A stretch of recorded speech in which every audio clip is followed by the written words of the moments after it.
I'm Natalie, a divorced woman with a college-age daughter, Nina, who lives a bit away from me. Nina, now in college, is about to turn 21, and she's coming home to celebrate her birthday with us. As evening falls, my new husband, Jeffrey, and his son, Dominic, join us to complete the family gathering. Nina, welcome back. Happy 21st birthday. Here, this is for you. Dominic has always looked out for Nina, often buying her cute outfits on various occasions.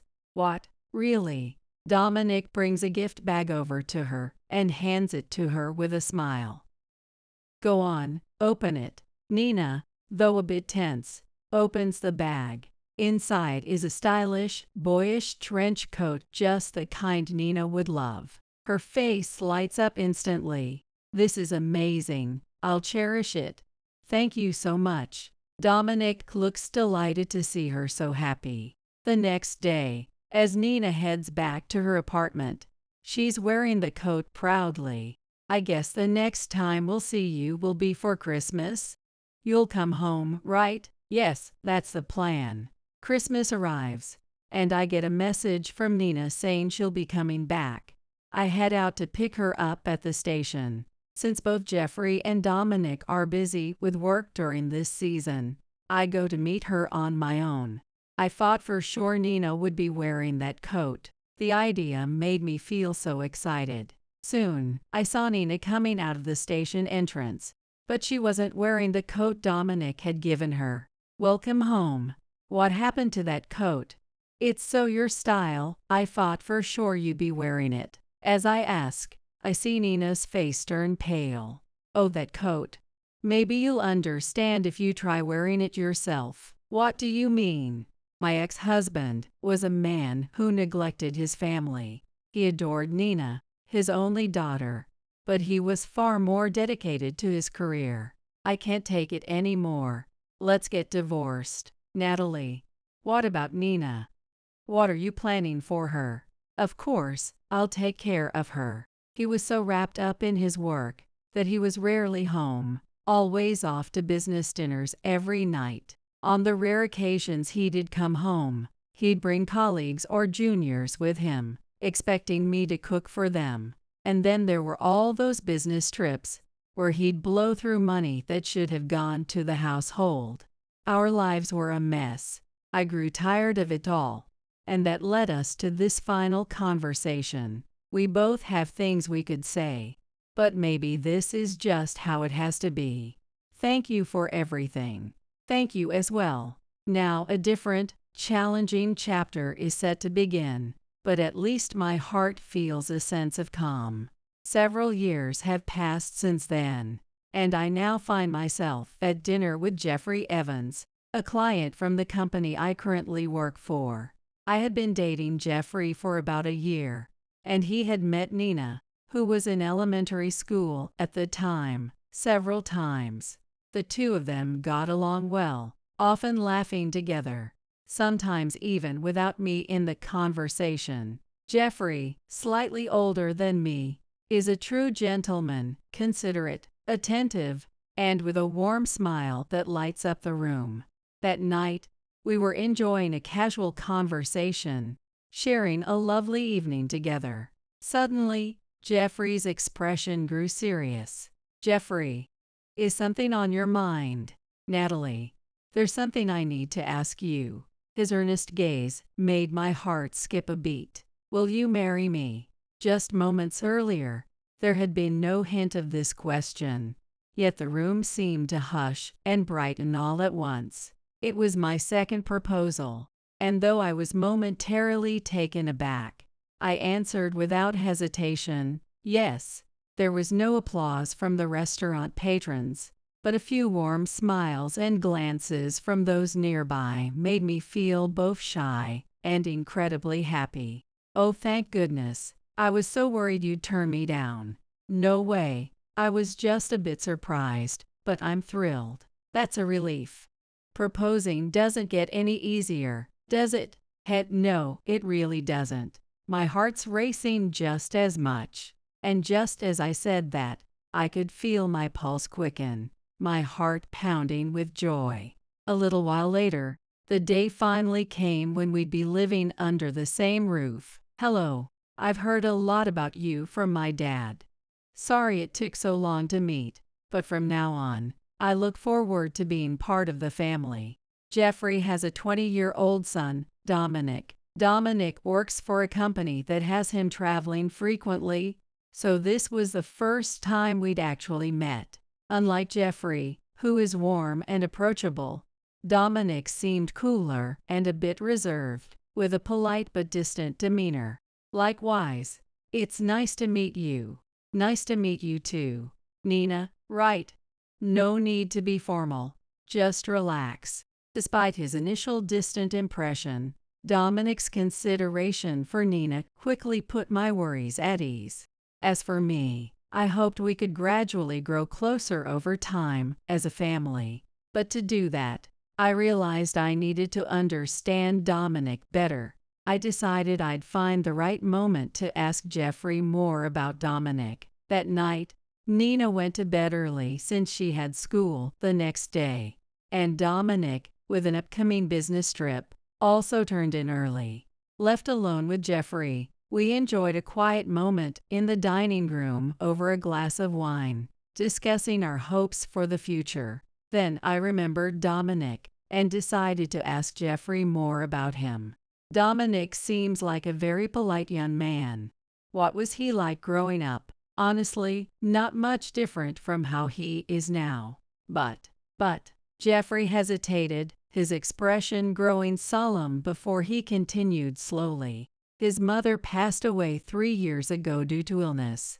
At an age when he really needed someone, he lost his closest support. And since Dominic was actually my stepson, it's still a bit of a delicate relationship. This was something Jeffrey had never shared with me before, and I was a bit taken aback. "I'm sorry.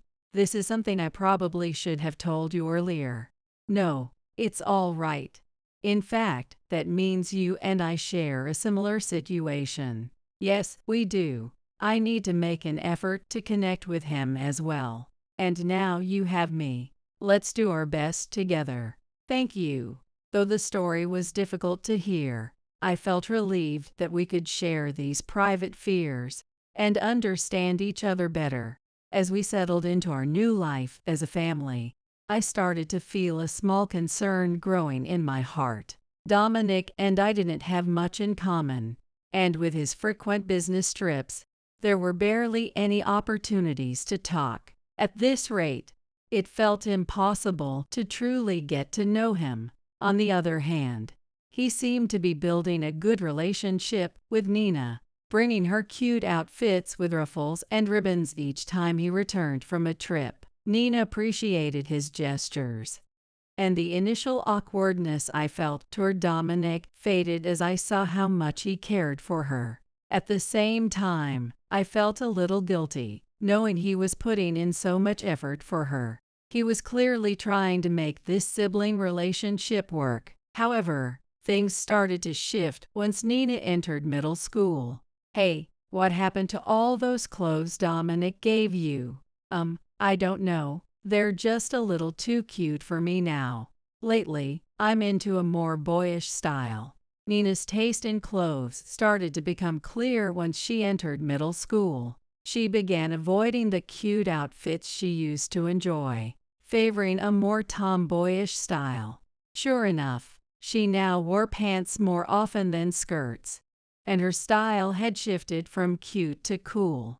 I felt increasingly guilty toward Dominic, but personal taste is a matter of preference, and there was little that could be done about it. Dominic, however, made his frustration clear as he watched Nina. It did feel wrong to disregard the clothes he went out of his way to buy. I fought the same way, too. But Dominic was more than just frustrated. He became outright moody, even confronting Nina with, "Where's the clothes I bought you?" when she didn't wear them. Each time, Nina would struggle to respond, and I'd step in, only to receive a cold, piercing look from him. It felt like his eyes were saying, "This doesn't concern you." Every time he looked at me that way, I felt a twinge of fear. It was a dark, unreadable gaze that left me uneasy. Nina, for her part, seemed increasingly irritated by his confrontations. She tried not to show it too much, but Dominic's persistence didn't wane. Fortunately, with his frequent business trips, these clashes weren't overly common. Over time, Nina learned to avoid the conflict by wearing the clothes he bought whenever he was around. He'd return from trips with his arms full of shopping bags, proudly presenting them to her with a broad smile. I couldn't quite understand what drove him to such lengths, and it left me feeling quite puzzled. Eventually, I decided I'd ask him directly about it. "Dominic, can I ask you something?" "Sure, what is it?" When we spoke like this, he was polite and attentive, yet that cold stare was hard to forget. "Why do you keep buying so many clothes for Nina?" "Oh, that," he replied with a sigh, as if it wasn't a topic he wanted to discuss. "I just want her to wear them. I want us to get along better, you know." Didn't he see that this was having the opposite effect lately? I decided not to press the issue, as I sensed it might anger him. "Dominic, you've already done so much. You don't need to push yourself for Nina's sake. It's fine, I enjoy it." It seemed that even subtle hints weren't going to get through to him. "All right, just don't overdo it, okay?" Time went by, and Nina entered high school. Wanting a fresh start, she cut her hair short, just above her shoulders. Her face was petite, and the boyish haircut suited her well, giving her a fresh and confident look. Excited to show it off, I called Jeffrey and Dominic to see Nina's new look. "Look, here's Nina with her short hair. Doesn't she look great?" "Stop it, Mom, you're embarrassing me." But before I could even finish speaking, Dominic suddenly erupted in anger. "Why did you cut your hair? You're a girl. You should dress and look like one." He stormed out of the living room without another word. The incident left both me, Nina, and even Jeffrey utterly speechless. What just happened? Nina was too shocked to respond. "Sorry, I've never seen Dominic raise his voice like that," Jeffrey murmured, visibly shaken. We were all at a complete loss. Jeffrey, suddenly remembering something, stood up and went after Dominic. I instinctively pulled Nina into a hug. "It's okay. Don't worry, honey. Mom's here for you." "Mom, he's a little scary." I felt the same unease about Dominic, but I couldn't find the words to reassure her. The next day, Dominic returned home with something in a shopping bag, which he handed to Nina without a word. What is this?" Nina asked, her voice hesitant. "A wig. Make sure you wear it whenever I'm around." Inside the bag was a wig, just about the same length as her hair before she cut it. I still didn't understand the reason, but it was clear Dominic wanted Nina to look more girlish and cute. I couldn't help but feel there was something disturbingly obsessive about this. From that moment on, Dominic began to closely monitor Nina's appearance, frequently commenting on her outfits. Concerned, Nina and I decided to speak with Jeffrey. "I'm really sorry, but I don't know what's going on either. Like I mentioned, I've never seen Dominic act this way." I tried asking him, but he wouldn't explain. "Hey, Nina, maybe you should consider choosing a college farther away. That way, you could live independently, and Dominic wouldn't have so much influence over you." "That might be a good idea. Don't worry about the money. Just focus on finding a place where you can be comfortable." Okay. For the remainder of high school, Nina largely went along with Dominic's preferences when it came to her clothes. Eventually, as planned, she applied to a university far from home. She passed the entrance exam, marking the beginning of a new chapter in her life. Finally, A chance to break free from the strange hold Dominic seemed to have over her had arrived. While in college, Nina celebrated her 21st birthday, and she decided to come home for the occasion. Naturally, she came back wearing the wig. "I'm home. Welcome back." I still didn't understand why any of this was necessary, and my unease only grew. By evening, the entire family was gathered together. "Nina, welcome home." "Thanks. It's nice to be home." Without the focus on her appearance, Dominic would seem like a calm, quiet young man, but seeing her dressed to his preferences, I felt a sense of dread, knowing how he could transform. "Happy 21st birthday. Here, this is for you." "Thank you." Dominic handed her a gift bag. Jeffrey and I exchanged a look. We both had a sense of where this was headed, and it was difficult to watch.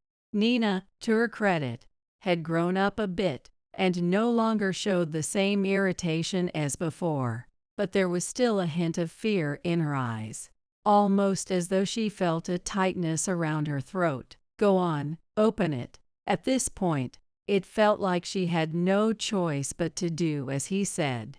Nina, her face tense, carefully opened the bag. Inside was a stylish, boyish trench coat, exactly the type Nina would love. Her face lit up instantly. "All this time, I just wanted you to wear things I liked.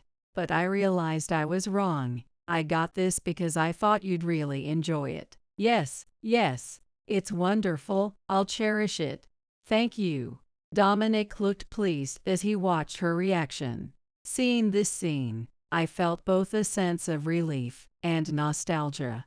It felt like a weight had been lifted, knowing we no longer had to worry about those strange tensions. Jeffrey seemed to feel the same as he looked at me, and we shared a small, relieved smile. As Nina left to head back to her place, she wore the coat proudly. "Will we see you again for Christmas? You'll come back, right?" "Yes, that's the plan. I'll drive you to the station." "Really?" "Thank you, Dad." Nina, in high spirits, called Jeffrey Dad for the first time since I'd known her. Jeffrey beamed as he gladly got the car ready. Despite all the troubles with Dominic, things finally seemed to settle down. For the first time, I felt like we had truly become a family. When Christmas arrived, I got a message from Nina saying she was coming home, so I took the car to pick her up at the station. Since both Jeffrey and Dominic were busy with work during the holiday season, I went to meet her on my own. I expected Nina would be wearing that coat. Last time, she wore it at home with the wig. But today, I'd finally see her in her natural short hair with the coat. I was sure it would suit her perfectly. The anticipation made me feel genuinely excited. I arrived at the station and checked the clock. She'd be here any moment. Soon enough, I saw Nina emerging from the station entrance, but she wasn't wearing the trench coat Dominic had given her. "Welcome home. What happened to the coat? I thought for sure you'd be wearing it. It's so your style." My question was simple and natural, but her response was hesitant, her words faltering. "Oh, that coat. You'd understand if you tried wearing it." Her face grew paler by the second. "What do you mean?" Once Nina climbed into the passenger seat and confirmed the back seat was empty, she began to explain. "That coat. It had a GPS tracker and a listening device hidden inside." Her confession left me utterly speechless. I didn't know what to say either. "How did you find out?" I asked cautiously, and Nina slowly recounted the story. "Whenever I wore that coat, Dominic would almost always appear, like he knew where I was. It didn't make sense, especially with me being so far away for school. At first, he'd say he was just on a business trip nearby, but it kept happening." As she spoke, a chill ran down my spine, and I couldn't stop shaking. So I checked a coat out of suspicion, and I found a small device. I haven't worn it since. The culprit could only be Dominic. More than anger, it was sheer terror that washed over me, making my skin crawl. This wasn't something to take lightly. I knew I needed to inform Jeffrey as soon as possible, even if it meant interrupting him at work. You've got to be kidding. Dominic did that. When I told Jeffrey everything Nina had shared, he sounded deeply shocked, struggling to find the words. I had hoped he, as Dominic's father, could handle the situation, but it was clear from his reaction that this might be too much for him. Only now, a surge of anger finally overwhelmed the fear I had been feeling. No matter what it took, I was determined to hold Dominic accountable. I couldn't let him get away with making my daughter experience such terror.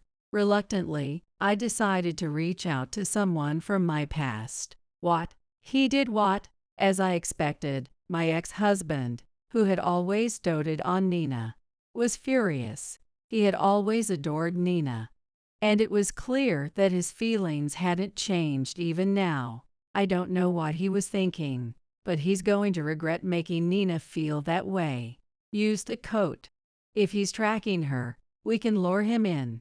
Let's meet at the station near our house at 7 p.m. Got it.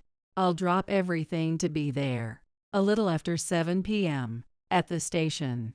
Just as planned, Dominic showed up, unaware of who would be waiting for him. Oh, Natalie. What are you doing here? I'm here for you. And you must be. Dominic began, looking at my ex-husband in confusion. Wait. I know you. You're Mr. Evans. What? Dominic stared in disbelief before whispering. My boss. You know him? I asked, surprised. Know him? He's one of our employees. The one following Nina. It's you, isn't it? My ex-husband's face tightened with fury, veins bulging as he held up the evidence. Here's your proof. Now explain yourself. No. It was just a coincidence. Dominic stammered, his face stricken with panic. Enough excuses. I've heard how you've been stalking Nina. Just admit everything. Realizing he was cornered, Dominic reluctantly began to explain, visibly shaken. Years ago, I was obsessed with a teen idol, but she grew up and changed her style. Then Nina appeared. She looked just like that idol when I adored her the most. At last, the disturbing puzzle pieces started falling into place. I just wanted Nina to stay cute, like the idol I remembered. So I kept buying her things, hoping she'd wear them. That's all it was. Now I understood why he'd reacted so angrily when she cut her hair. If it had stopped there, perhaps, just perhaps, I could have found it within me to forgive him. But then, so what's the GPS tracker and listening device for? That's because Nina went so far away. I just wanted her to stay close. And why do you think she had to move so far in the first place? She was terrified because of your constant demands. How dare you put her through this over something so trivial? My ex-husband seethed, his voice shaking with rage. Then, suddenly calm, he took a step closer to Dominic. By the way, tell me, that's a nice coat. Did you pay for it yourself? No, I mean, I didn't use company funds. Dominic stammered.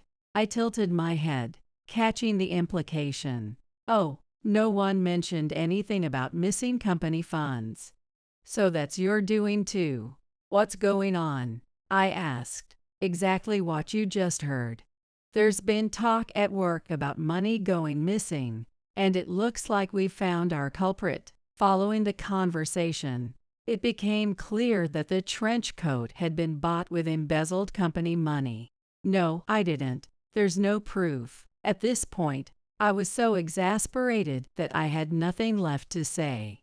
Mr. Evans, you won't need to come into work anymore. Just then, Jeffrey emerged from the shadows, having listened to the entire exchange. So, everything you just said is true, isn't it? Dad, I would never. You've got to believe me. No. While I'm sorry about the money, that's not what matters. What matters is whether you hurt my daughter Nina. Hurt her? I just wanted to be close to her. I disown you. No, this can't be." And just like that, Dominic lost both his family and his job in a single night. It turned out he had indeed been embezzling company funds, a fact that quickly became public knowledge. As my ex-husband said, Dominic was fired, and he now faced a court case. His foolish actions had cost him everything. Later, in a quiet moment with Nina, she revealed that she'd never been able to enjoy her personal style. Worse yet, her stepbrother's obsessive behavior had left her with a deep fear of men. As her mother, I couldn't help but blame myself, wishing I had realized sooner what she was going through. The truth was, I had noticed what was happening all along, but I hadn't acted. That shame and regret were almost unbearable. But there was no point in dwelling on what had happened. Now, even if it's a little late, I resolved to let Nina enjoy her life and pursue whatever she wanted. Then one day, Nina came to me with a proposal. "Mom, I want to go to a school where I can study fashion." Perhaps it was a reaction to all the restrictions her stepbrother had placed on her. Or maybe it was because she finally felt free from the fear she had been carrying. Nina had started expressing her own desires more openly. I wanted to support her in doing all the things she hadn't been able to. So, with that in mind, Nina and I approached Jeffrey together. "Please," Nina asked, her voice full of hope. "I'm asking too," I added. Jeffrey, perhaps feeling some responsibility as well, immediately agreed. "Of course. I want you to pursue everything you couldn't before. Really.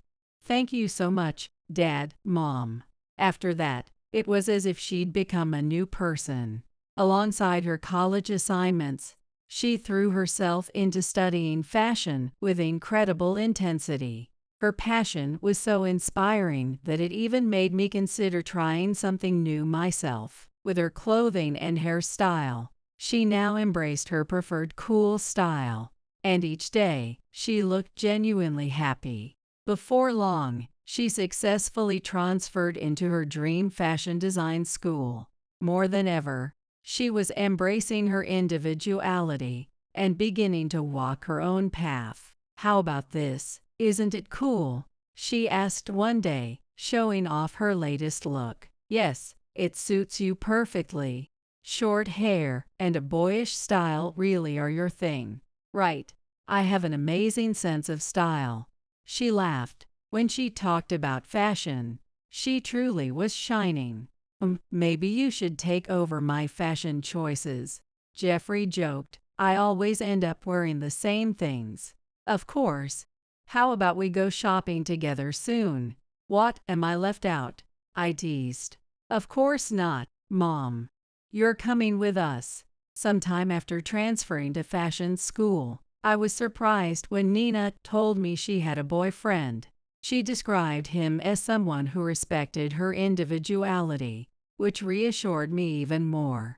Jeffrey was so moved by the news that he got a bit teary-eyed. I wondered how my ex-husband would react when he heard.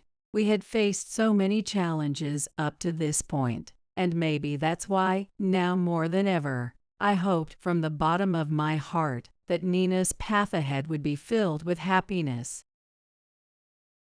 My name is Emily. I'm 31 years old. I work as a benefits planner for a life insurance company. It's a global business, and the pay is decent. Since I visit various companies for work, I have opportunities to meet people, including men. However, recently one of these acquaintances put me through a terrible ordeal. Because of his greed for money, he ruined a significant milestone in my life. Today, I'd like to share the story of that unfortunate event. I lost both my parents in a car accident when I was in elementary school. My maternal grandparents raised me. I attended local public schools for middle and high school, and then went to a somewhat expensive college. My grandparents, who didn't have much money, took out loans so I could go to college. After I got a job, I took over the remaining debt.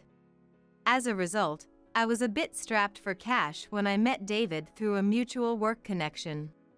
David laughed when I nervously shared my financial situation with him.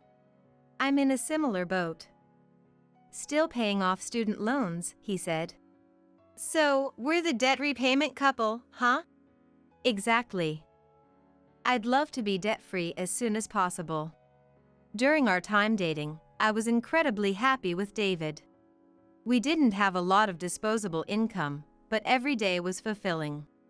Over the 3 years we dated, David kept getting promotions. His company valued ambition and talent, so he moved up quickly. As David's income improved, so did the quality of our relationship.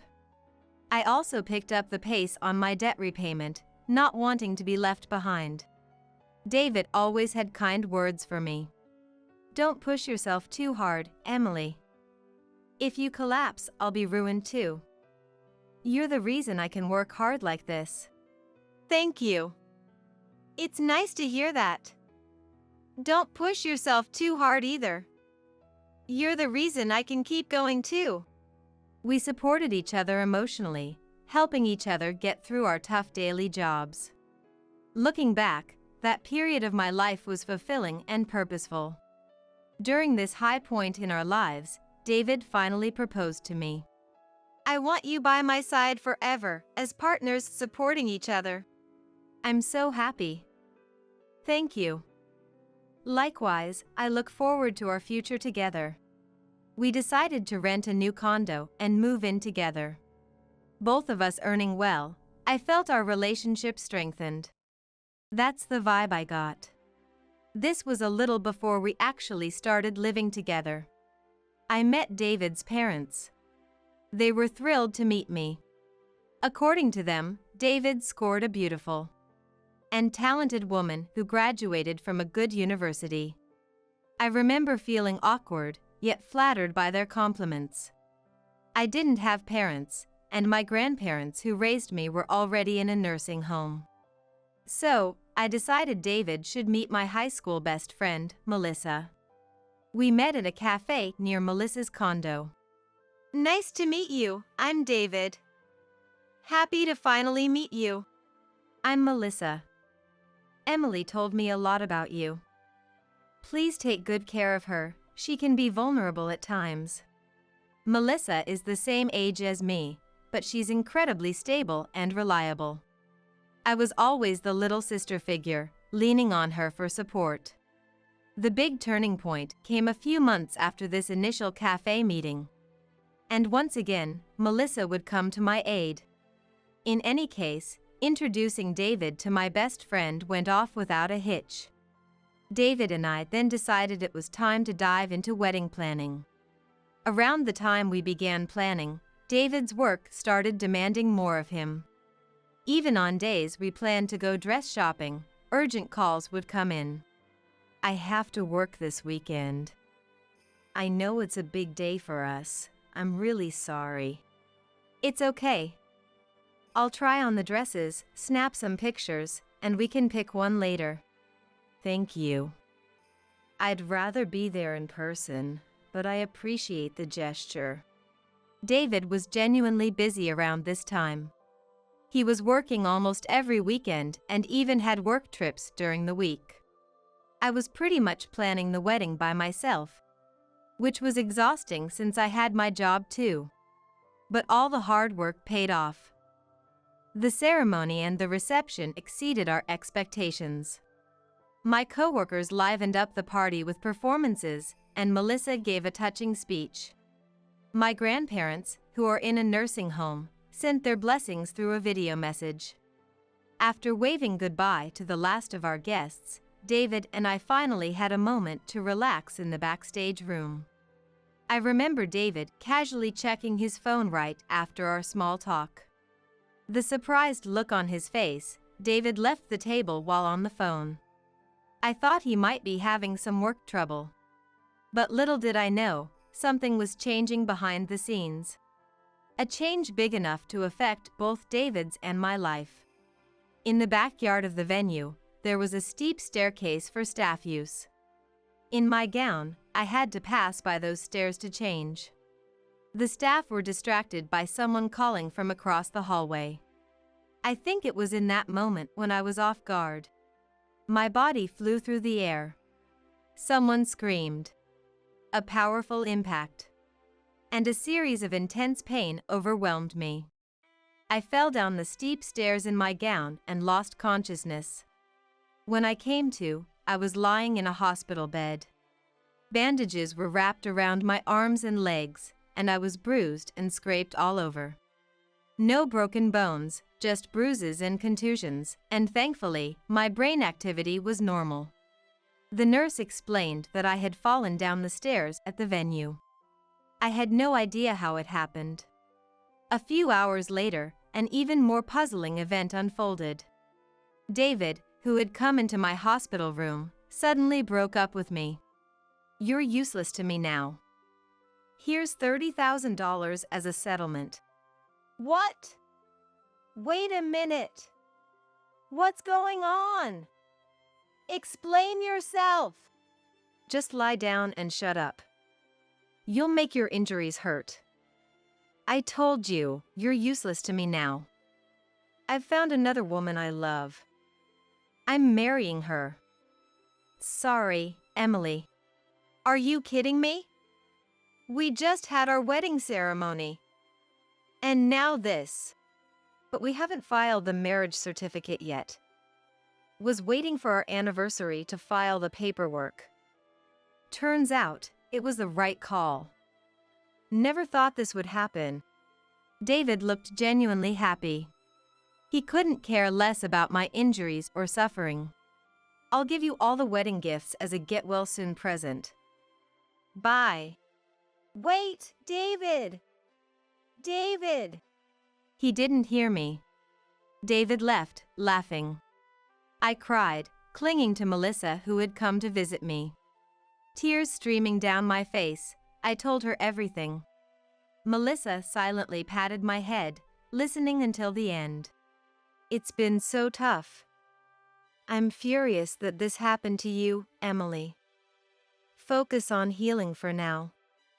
I'll look for the culprit." "The culprit?" "Yes, the culprit. The person who pushed you down those stairs. I suspect it's David. He's definitely off. He was even laughing." "Laughing? When?" "I was waiting for you to change so we could leave together. Then ambulances showed up, and it was chaos. They said you had fallen down the stairs. That's when I saw it. As they were carrying you, he had this nasty smile on his face." Just imagining it sent chills down my spine. Did David push me down the stairs? What could he possibly gain from it? Anyway, I decided to focus on healing, just like Melissa advised me. As my physical wounds began to heal, so did the wounds of my heart. My deep sorrow turned into fierce anger. I couldn't rest until the responsible parties were held accountable. My heart, once soaring with happiness, now became consumed with thoughts of revenge. A few weeks later, Melissa and I lured David to a cafe. We had gathered all the evidence we needed and were ready for payback. I was set on getting even. David seemed different than when we were dating. He was dressed flamboyantly and was wearing accessories that he never wore before. In a good mood, David handed me an envelope. What's this? A stack of cash? What's the meaning of this? It's a get-well gift. Good to see that both your scars and bruising have healed up. How generous of you. Do tell, what brought this on? Yeah, why don't you explain yourself? Why did you betray Emily? David's smirk only became more nauseating. He looked so smug that it was creepy. Actually, the woman I've been seeing won $10 million in the lottery. $10 million? Yes. So, what's 10K or 20K to me now? Apparently, David had been involved with another woman even before we were married. She hit the jackpot right after our wedding ceremony. David changed his mind after learning about it. And in a fit of excitement, he pushed me down the stairs. He must have thought he could smoothly transition into a new life with her once I was out of the picture. What a selfish man. I felt the flames of revenge burn deep within me. I can't forgive you. I'll report you to the police. Whoa there. Don't make it sound like I pushed you. There's no evidence. The staff said you slipped and fell. True, that's what the staff testified. But they only reported what they saw. Melissa had done her own in-depth investigation. I asked the venue staff to show me all the security footage. On one of the tapes, there's a brief moment that shows a hand pushing Emily's back. Startled, Melissa showed David her phone. It was a freeze frame of the moment of the crime. The color of the perpetrator's clothes. It matches the frock coat you were wearing. Nobody else at the venue was wearing that color that day. No way, you've got to be kidding. Gone was his earlier confidence. David began to tremble and turned pale. He seemed to have given up. He came forward and apologized deeply. Please, I beg you. Don't tell anyone. Just spare me from the police. So you admit you're a criminal. Will you turn yourself in, or should I call the authorities? What's it going to be? Damn it! David left the cafe with us and immediately turned himself in at the nearest police station. He tried to hire a lawyer for a settlement, but I refused. In the end, David was charged, found guilty, and fined. I also didn't forget to go after David's mistress, whose name I got from him, Rebecca. I called her to meet me, fully intending to get an elaborate apology. To my surprise, she showed up at the cafe in rather plain clothes. My memory was still vivid with David's flashiness the day we reunited. I had thought the one who won the $10M would be just as flashy. I'm really sorry for the trouble I've caused because of me. Well, he was blinded by your $10M, too. About that $10M. Rebecca revealed a shocking truth to me. I couldn't help but believe her tearful plea.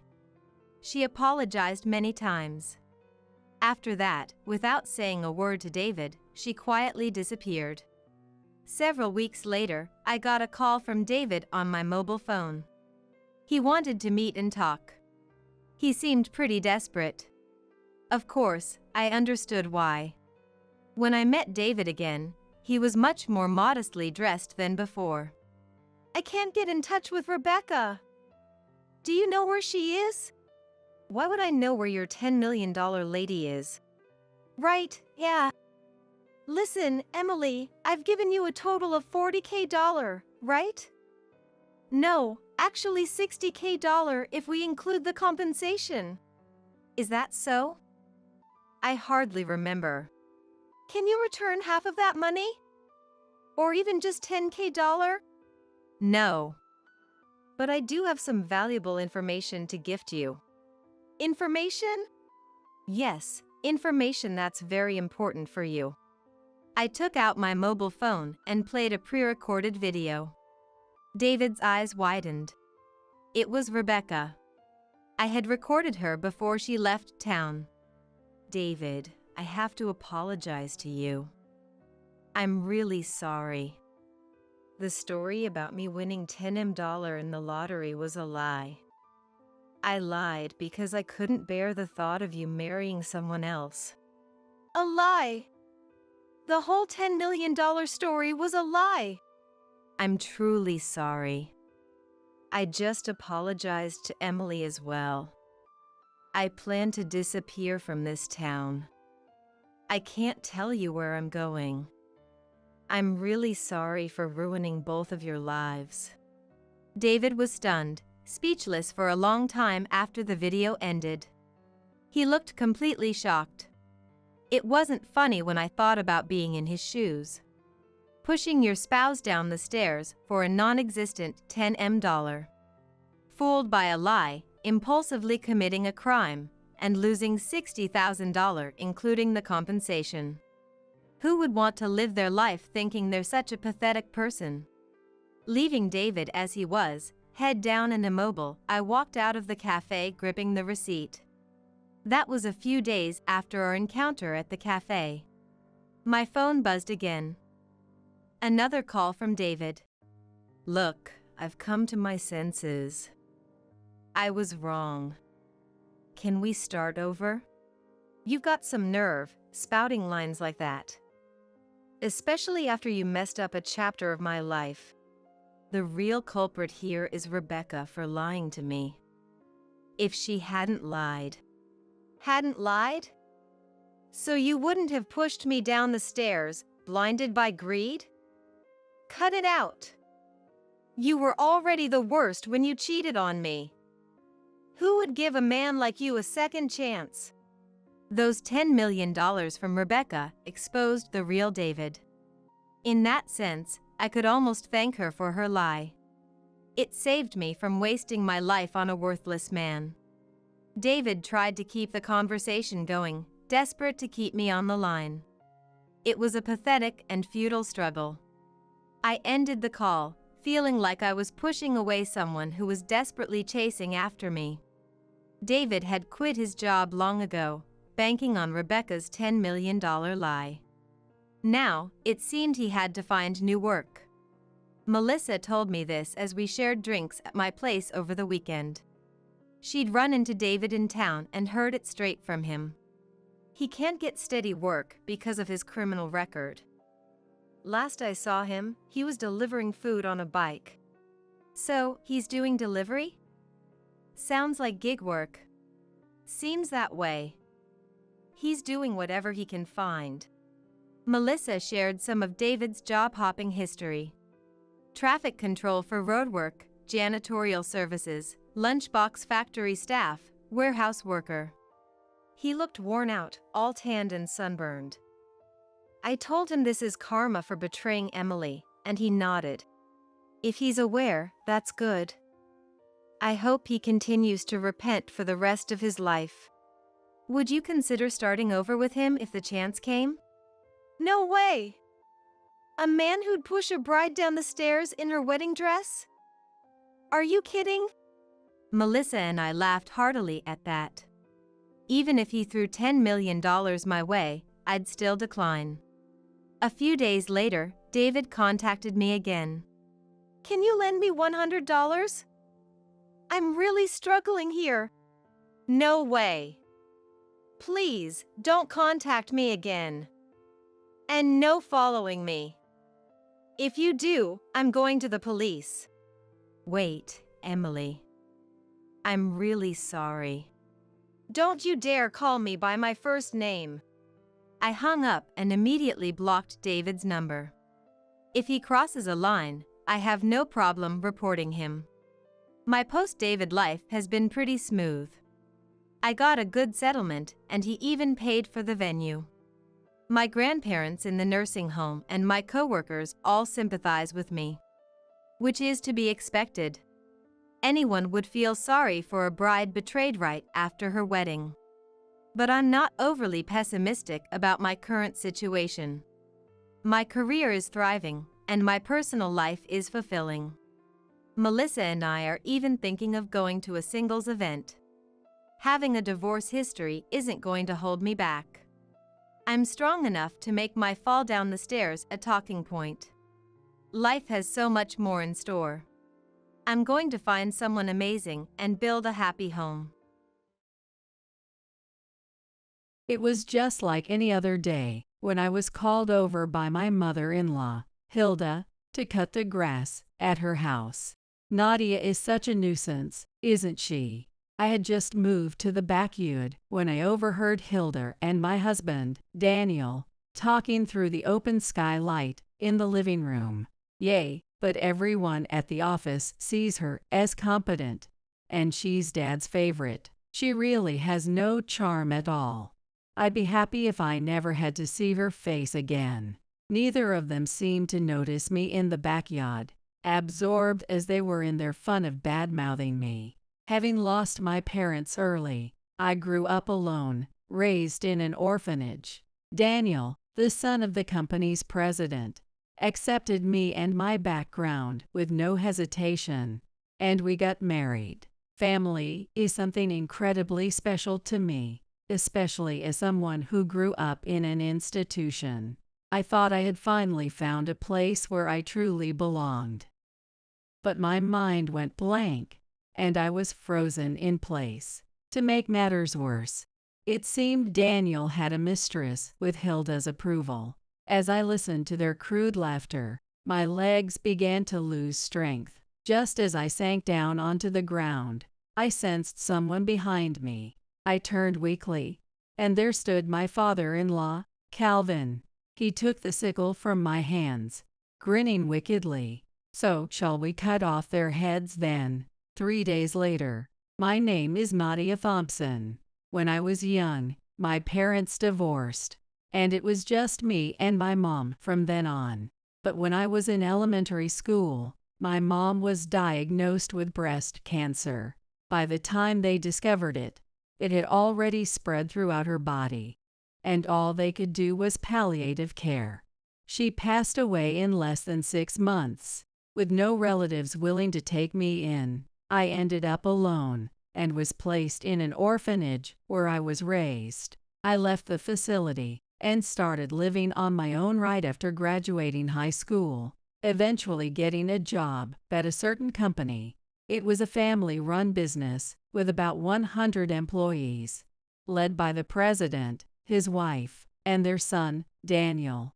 From the time I joined, I was often praised for my work. The orphanage had raised me with the motto "Take care of yourself," which naturally instilled a sense of self-discipline, perseverance, and independence in me. The materials you put together, Nadia, are so clear and user-friendly. Even our clients loved it. Thank you. That makes me happy. If you'd like, maybe we could go out for a meal sometime. We got closer after a project we worked on together. And soon enough, Daniel and I started dating, eventually leading to marriage. Nadia is really diligent. She works fast and never makes mistakes. A client just complimented her abilities the other day, and I couldn't be prouder. I know I can trust her to support Daniel as well. My father-in-law, Calvin, fortunately seemed to like me. He watched over my relationship and marriage to Daniel warmly.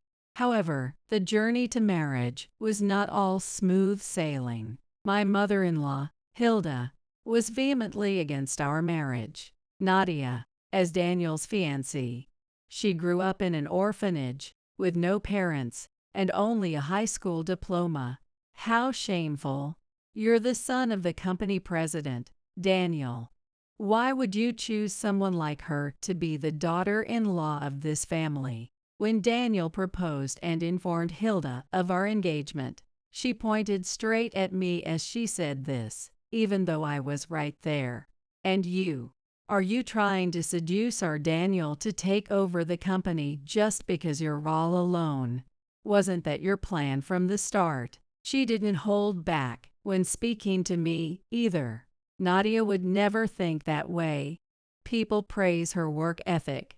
Her background doesn't matter. Dad always says the same thing, doesn't he? That's right, Hilda. It's not about someone's education or upbringing. We need to see who they are at their core. Nadia is sincere, hard-working, and genuine. And by marrying her, Daniel will grow as a person, maybe more than ever before. In the end, Daniel and Calvin managed to persuade Hilda, who reluctantly agreed to the marriage. After getting married, Daniel and I rented an apartment close to my in-laws. I decided to continue working at the company even after our wedding. Having been alone for so long, I finally felt like I'd found a place to belong, and I truly enjoyed my work. "I think I'll be late tonight," Daniel, what about you? Me too. How about we grab dinner out together? In the early days of our marriage, I felt a simple joy in just living with Daniel. Having a family member to come home to, being able to say good morning to someone, and having the luxury of lounging around together, laughing and joking, it was all incredibly special for me, someone who had grown up in an institution. But that happiness didn't last long. Hilda's interference grew more intense. Nadia, after work tomorrow, come by our house and pick up a package. I'm busy, unlike you. This Saturday, an important guest is coming over. Prepare something for them. Don't make it like the bland stew you made before. Learn to cook properly like we do in this family. Hilda frequently summoned me to her house, assigning me tasks, and never failing to add a small insult each time.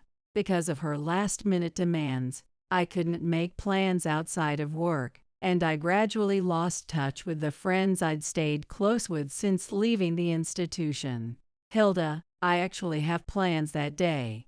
It would really help if you could let me know in advance. One day, I tried to tell her, oh, poor you. I guess without parents, no one taught you any manners. When you're married, you have to do what the family says. Didn't they teach you that at the orphanage? Don't worry, as a Thompson daughter-in-law, I'll make sure you're properly trained. She frequently tied everything back to my lack of parents and my upbringing in an orphanage, using it as a basis for her jabs. I had never felt ashamed of either. I barely remembered my parents' divorce, so it didn't make me sad. After that, it was just my mom and me.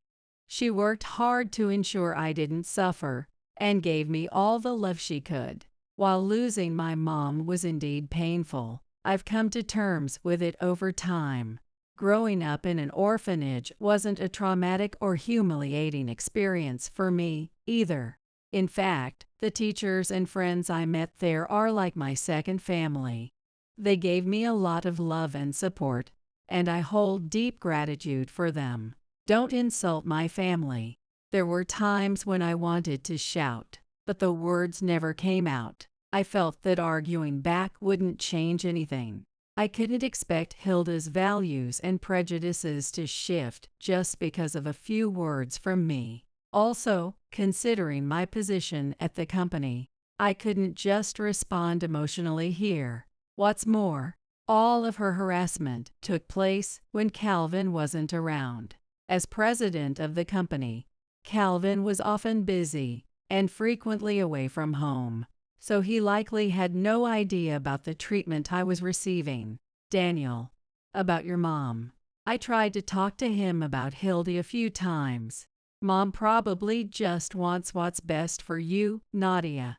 You know we're a family-run business, right?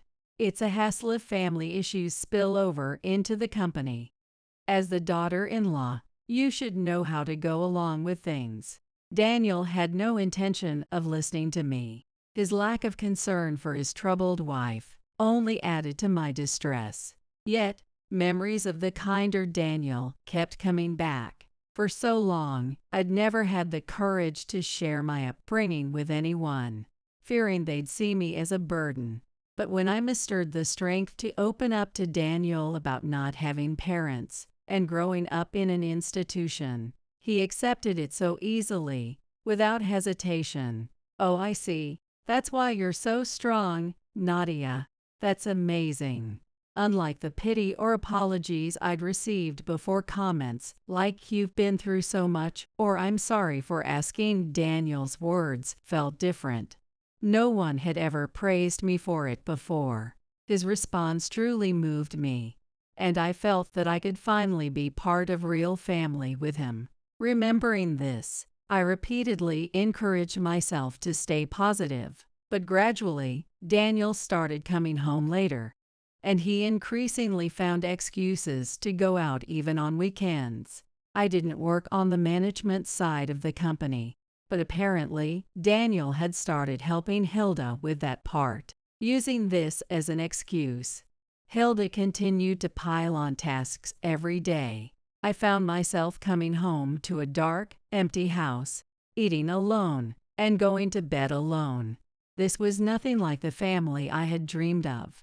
The thought of divorce began to creep into my mind. But if I divorced, I couldn't stay at the company. This place I'd finally gained a company and a family to belong to was far more than just a workplace or family to me. The idea of losing it all and being alone again forced me to push that thought out of my head. Then a turning point came on a sweltering summer day. "Nadia, Mom wants you to come over now. Let's go." Once again, Hilda had suddenly called me over on a weekend. That day, the temperature reached a scorching 35 degrees Celsius. The sun was so intense that just standing outside made me sweat all over. Calling me out on a day like this was just too much. Thinking this, I went with Daniel to his parents' house. Even the short walk left me drenched in sweat. When we rang the doorbell, Hilda opened a door. "Hello, welcome. It must be hot out there, huh? Daniel, you're sweating so much. I've got some cold tea ready for you. Come on in."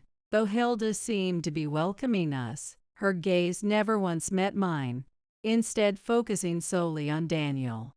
"Where's Dad today?" "Calvin left early this morning, said he had work." "Oh, I see. The house feels so nice and cool." As I followed Daniel into the entryway, Hilda blocked my path. "Oh, Nadia, the weeds in our garden have gotten so overgrown. It's just unsightly. A messy yard reflects poorly on the whole house, you know. So I'd like you to pull the weeds now." I looked at the weeds sprawling across the yard, feeling dismayed. Although I'd noticed the overgrown weeds before, recent rains had made them even more lush than usual. Still, I knew from past experience that there was no room to refuse. If I said anything, I'd just be met with more snide remarks, and in the end, I'd have to do it anyway. Better to just comply from the start. "All right," I replied weakly, making my way toward the garden. "I'm sure you understand, but of course there's no lawnmowers. It'd be a nuisance if it disturbed the neighbors. And that engine noise is just too loud. There are some old work gloves and a sickle by the door. I expect you to be finished by evening." With a malicious glint in her eyes, Hilda pointed to the worn-out gloves and sickle sitting outside the door. "Oh, and by the way, Daniel and I have an important work meeting to attend to. It's not something a mere employee like you should overhear. So don't come inside until I call for you." With that, Hilda slammed the door with a satisfied smile. Letting out a small sigh, I reluctantly stepped into the garden, feeling the heat from the ground scorching my skin. I crouched down, put on the gloves, and began pulling the weeds with the small sickle.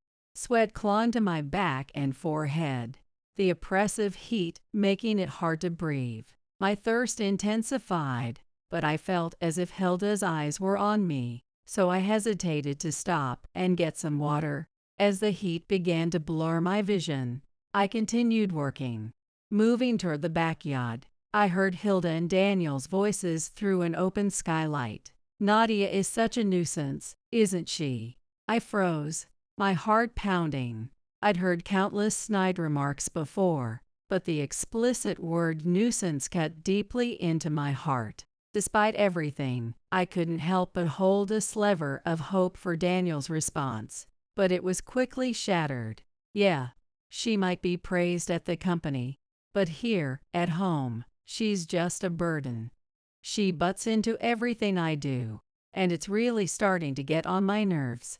At the company, Daniel often boasted about being the CEO's son, but he wasn't exactly known for his competence, often taking credit for others' work. I was probably the only one who dared to point this out, mentioning it lightly at home. "She's getting cocky just because she's capable at work." Our clients and everyone else are always complimenting her because she's a woman.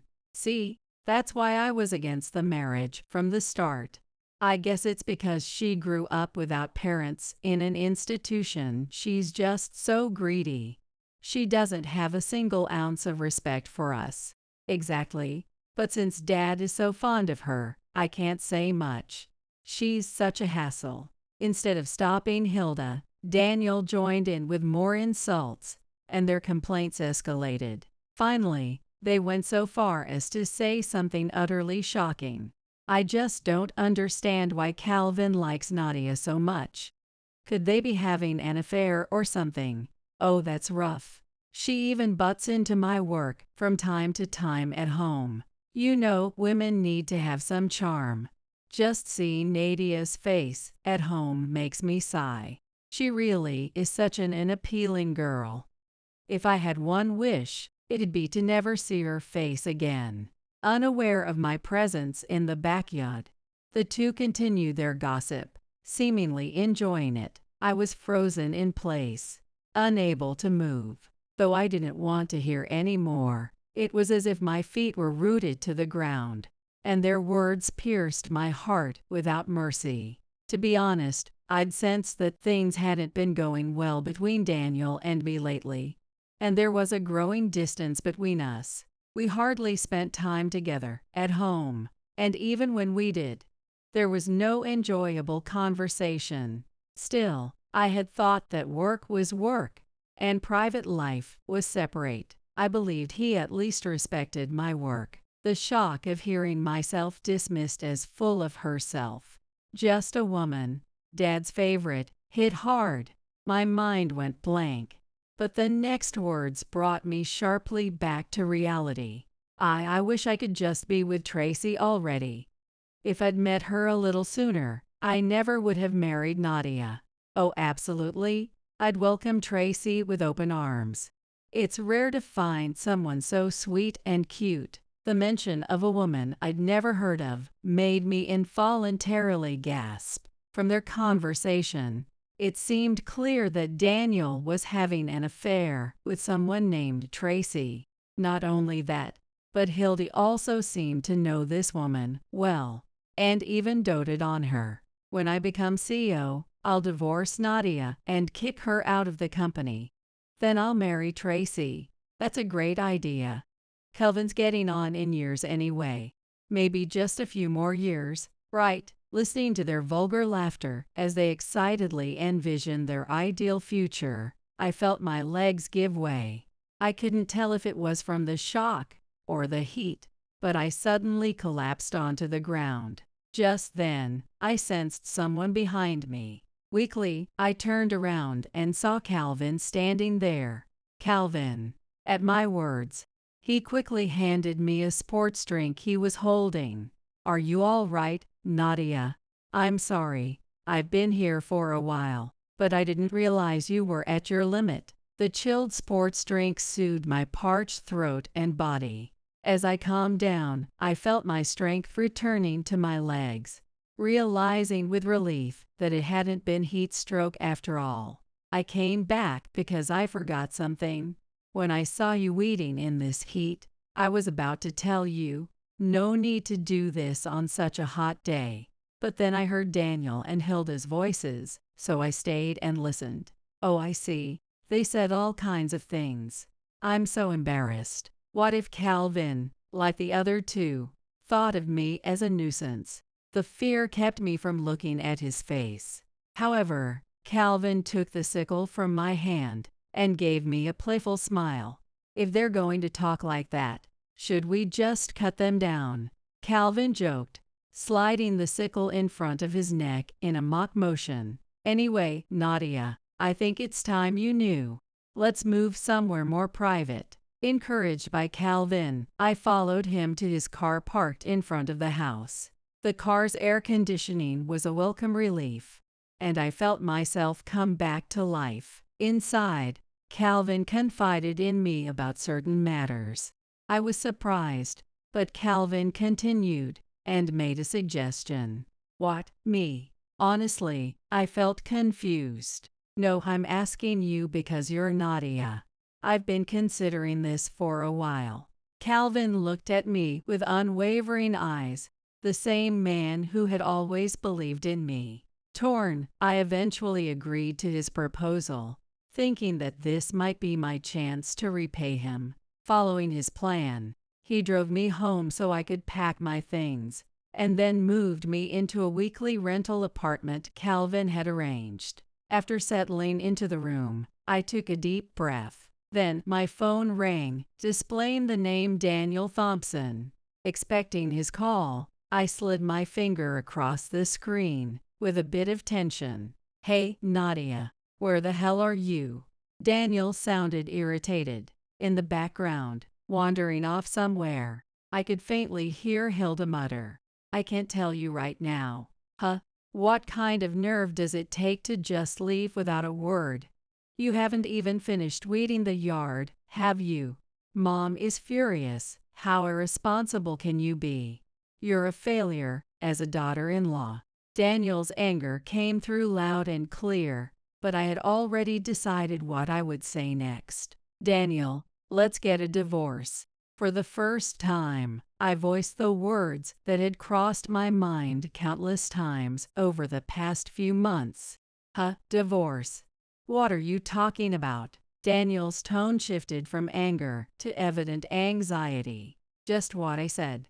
I've been considering it for quite some time now. Why? Why are you so angry, Nadia? This is just one of those usual marital spats, isn't it? Work's been busy lately, and maybe I've been a little distant, but I'm sorry, okay? Please, think this over. Just an hour earlier, Daniel had been so eager to divorce me when talking with Hilda, but now he was desperately against it. There was a reason behind his sudden change of heart. The conversation I'd had with Calvin in the car came back to me. The truth is, Nadia, I'm getting on in years, and I'm thinking of passing the CEO position to someone else in a few years. Really? I was surprised. Though Calvin had turned 60 a few years ago, he still looked young, and I had assumed he'd remain as president for a while longer. My first choice is, of course, my son Daniel, but as you know, Daniel's work performance leaves much to be desired. I have my own doubts about handing the company over to him, and there's already murmuring among the staff. So I propose that if he keeps his wife, a highly capable Nadia, as his assistant, then I'd consider stepping down. That's the condition I set. I see. While I was glad to have my work recognized, my feelings were also mixed. If Daniel and I divorced, I would likely have to leave the company. This meant that for Daniel to become president, he would have to maintain our marriage until that time. His sudden flood of apologies felt painfully insincere. "By the way, Daniel, you're cheating, aren't you?" "What?" I could tell he was caught off guard. "I know everything. Explain it all." "Hey, I'm sorry, okay. It was just a moment of weakness. I'm not serious about her. Tracy is really just a fling." Daniel began babbling excuses. The woman he was seeing, Tracy, was a much younger esthetician he'd met at a bar he frequented. In his position as the president's son, he believed himself untouchable and had seen her as he pleased, even during work hours. Apparently, Hilda knew about Tracy as well and approved of their relationship. They'd even gone shopping and traveling together, the three of them. Unlike me, Tracy was skilled at flattery, and Hilda seemed to adore her. But the one I truly love is you, Nadia. Believe me. Surely you're not serious about divorce, are you? Daniel seemed genuinely shocked that I would be the one bringing up divorce. He had underestimated me, thinking that someone as solitary as myself wouldn't willingly let go of family. Indeed, family was special to me, but I had been ignored by Daniel in every way. Worked to exhaustion by Hilda as if I were a servant. Was I here as an employee? As a wife? What was I staying here for? If this was a place where I had to cling on just to stay, then I didn't need it anymore. Nothing you say will change anything. Let's get a divorce. Nadia, cool down. You're just overheated. It's making you say crazy things. I could hear Daniel still talking, but I cut the call. Calvin had suggested that I take a couple of days off work, so for the first time in ages, I allowed myself to relax and enjoy a day off. I opened the curtains to see a blue sky, with trees swaying and their leaves rustling in the breeze. Usually, the intense sun would make me feel irritated, but with this weight lifted, everything looked different. No more fearing sudden calls from Hilda. No more walking on eggshells to avoid upsetting Daniel. It had been so long since I felt this kind of relief. On a whim, I decided to go out somewhere. In recent years, my schedule had been filled with errands for my in-laws, leaving no time for my own plans. As I shopped and caught a movie for myself, it felt like I was stepping into a new world, breaking free from the shell that had confined me. And 2 days later, I went to work as usual. Nadia, where are you right now? If you apologize, I'll forgive you. Have you cooled off a bit and come to your senses? Even though I had so clearly told him I wanted a divorce, Daniel still seemed convinced that I would swallow my pride and come back to him.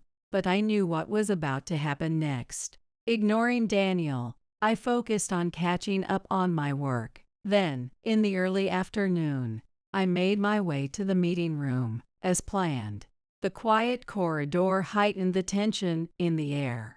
When I stopped in front of the door, I noticed my hand trembling just a bit. Today, everything would finally be resolved. While most of me felt joy and anticipation for the future, a small part of me wondered if this was really the right decision. Taking a deep breath, then another, I still couldn't calm my racing heart. My fingertips, now a bit sweaty, wrapped around the cold doorknob. I can do this. Murmuring quietly to myself, I opened the door. Sorry to interrupt. In the center of the small meeting room was a large oval table, around which several executives were already seated. Naturally, Calvin, Hilda, and Daniel were among them. Nadia, sorry to pull you away from your work. I think everyone will be here shortly, so please take a seat over there, Calvin said gently, gesturing to a seat opposite Hilda and Daniel. I sat down as instructed, looking down to avoid meeting their gazes. Clenching my fists on my lap, I steeled myself. If I looked away now, I'd be the same as before. Today, I'm going to change. Encouraging myself, I lifted my head, straightened my back, and looked directly at them. For a moment, the two seemed surprised, but they quickly exchanged whispers, then looked over at me with smug smirks. Soon the other executives gathered, and the meeting began. I appreciate everyone coming to this unscheduled meeting, Calvin said as he stood, drawing everyone's attention. I have an announcement regarding personnel changes. Usually, these decisions are made collectively in these meetings, but for certain reasons, I've decided this one personally as the company president. Now I'll read it out. With those words, Calvin pulled a white envelope from the breast pocket of his suit. Seeing this, Daniel and Hilda's faces seemed to relax slightly, as if they were anticipating an announcement about Daniel becoming the next president. However, Calvin's next words were the complete opposite of what they expected. Daniel Thompson, Hilda Thompson, I am terminating both of you. The atmosphere in the conference room froze in an instant. Daniel and Hilda were paralyzed, as though they'd lost the ability to speak. But Daniel quickly stood up, storming over to Calvin in fury. Dad, what the hell is going on? Calvin remained calm. I'm not finished. Sit down. Reluctantly, Daniel sat back down, looking like he had more to say. And Nadia Thompson, I am appointing you as vice president. I could feel everyone's eyes on me. What is this nonsense? I don't understand. Explain yourself. Hilda shouted. That's right. Why is Nadia becoming vice president while we're being fired? This has to be a mistake, Daniel added, his face turning red as he argued. But Calvin's decision was clearly unshakable. Nadia, did you somehow seduce Calvin, making a little nobody like you vice president? This is ridiculous. Hilda looked like she was ready to leap across the table and attack me, but the long table and the other executives in their seats kept her in check. Calvin must have anticipated this. I couldn't help but feel a hint of admiration for his foresight, even in this tense moment. Hilda, don't make a spectacle of yourself here. Stop it, Calvin said, his usually gentle voice carrying a firm and commanding tone. Hilda looked shocked, her face suggesting she had plenty to say, but she fell silent. I will now explain the reasons behind these decisions. Calvin continued. First, regarding the terminations of Daniel Thompson and Hilda Thompson. After a thorough investigation, it was found that both of you had been embezzling company funds. We have the evidence. A murmur of shock rippled through the conference room. As you all know, these two are my wife and son. However, I have set aside personal feelings for the sake of the company and made this decision as its president. As for Nadia Thompson, I believe her capabilities are well known not only to everyone in this room, but also throughout the entire company. With the departure of two executives, I anticipate some unease among our staff. Nadia's integrity, the trust she's built with her colleagues and partners, and her dedicated work ethic are invaluable to this company. I hope she will lead us forward from here. The room fell into a profound silence. Everyone's gaze was on me. This silence felt like it stretched on forever. Although I had known this announcement was coming, being in the moment, an overwhelming mix of nervousness and uncertainty washed over me. At that moment, I heard the slow sound of someone clapping. First, it was one person, then another. Soon, the other executives joined in, and as the applause grew, my anxiety and fears slowly melted away, replaced by a warm, comforting feeling. Nadia, we trust you. We're looking forward to what you'll bring. I heard a voice call out from somewhere. Thank you very much. I'll do my very best, I said, standing up and bowing deeply, fighting to keep my voice steady. In truth, when I met with Calvin at my in-laws' house 3 days prior, he'd initially said he was there because he'd forgotten something. But as it turned out, he had returned to confront Daniel and Hildy about the embezzlement. And if their reaction was unsatisfactory, he intended to take action. It was then that Calvin witnessed their harassment of me for the first time and saw their true colors, making him disgusted with them. During my 2-day leave, Calvin had prepared everything and used today's meeting to announce their termination. Well, that concludes today's emergency board meeting. Thank you all for your attention, Calvin said, bowing slightly. The executives rose and began filing out of the room one by one. Daniel and Hilda stayed behind, desperately pleading with Calvin. Calvin, there's an explanation for this. Please, hear us out, Hilda begged. Dad, I'll pay it all back. Just give me another chance, Daniel added, his tone frantic. But Calvin's expression remained unmoved. This company runs on trust. You betrayed that trust, and regardless of the reasons or whether you repay the money, those are the facts. You are no longer employees here. Leave now. Calvin's steady tone made it clear that any further arguments were futile, and defeated, they mumbled something as they shuffled out of the room.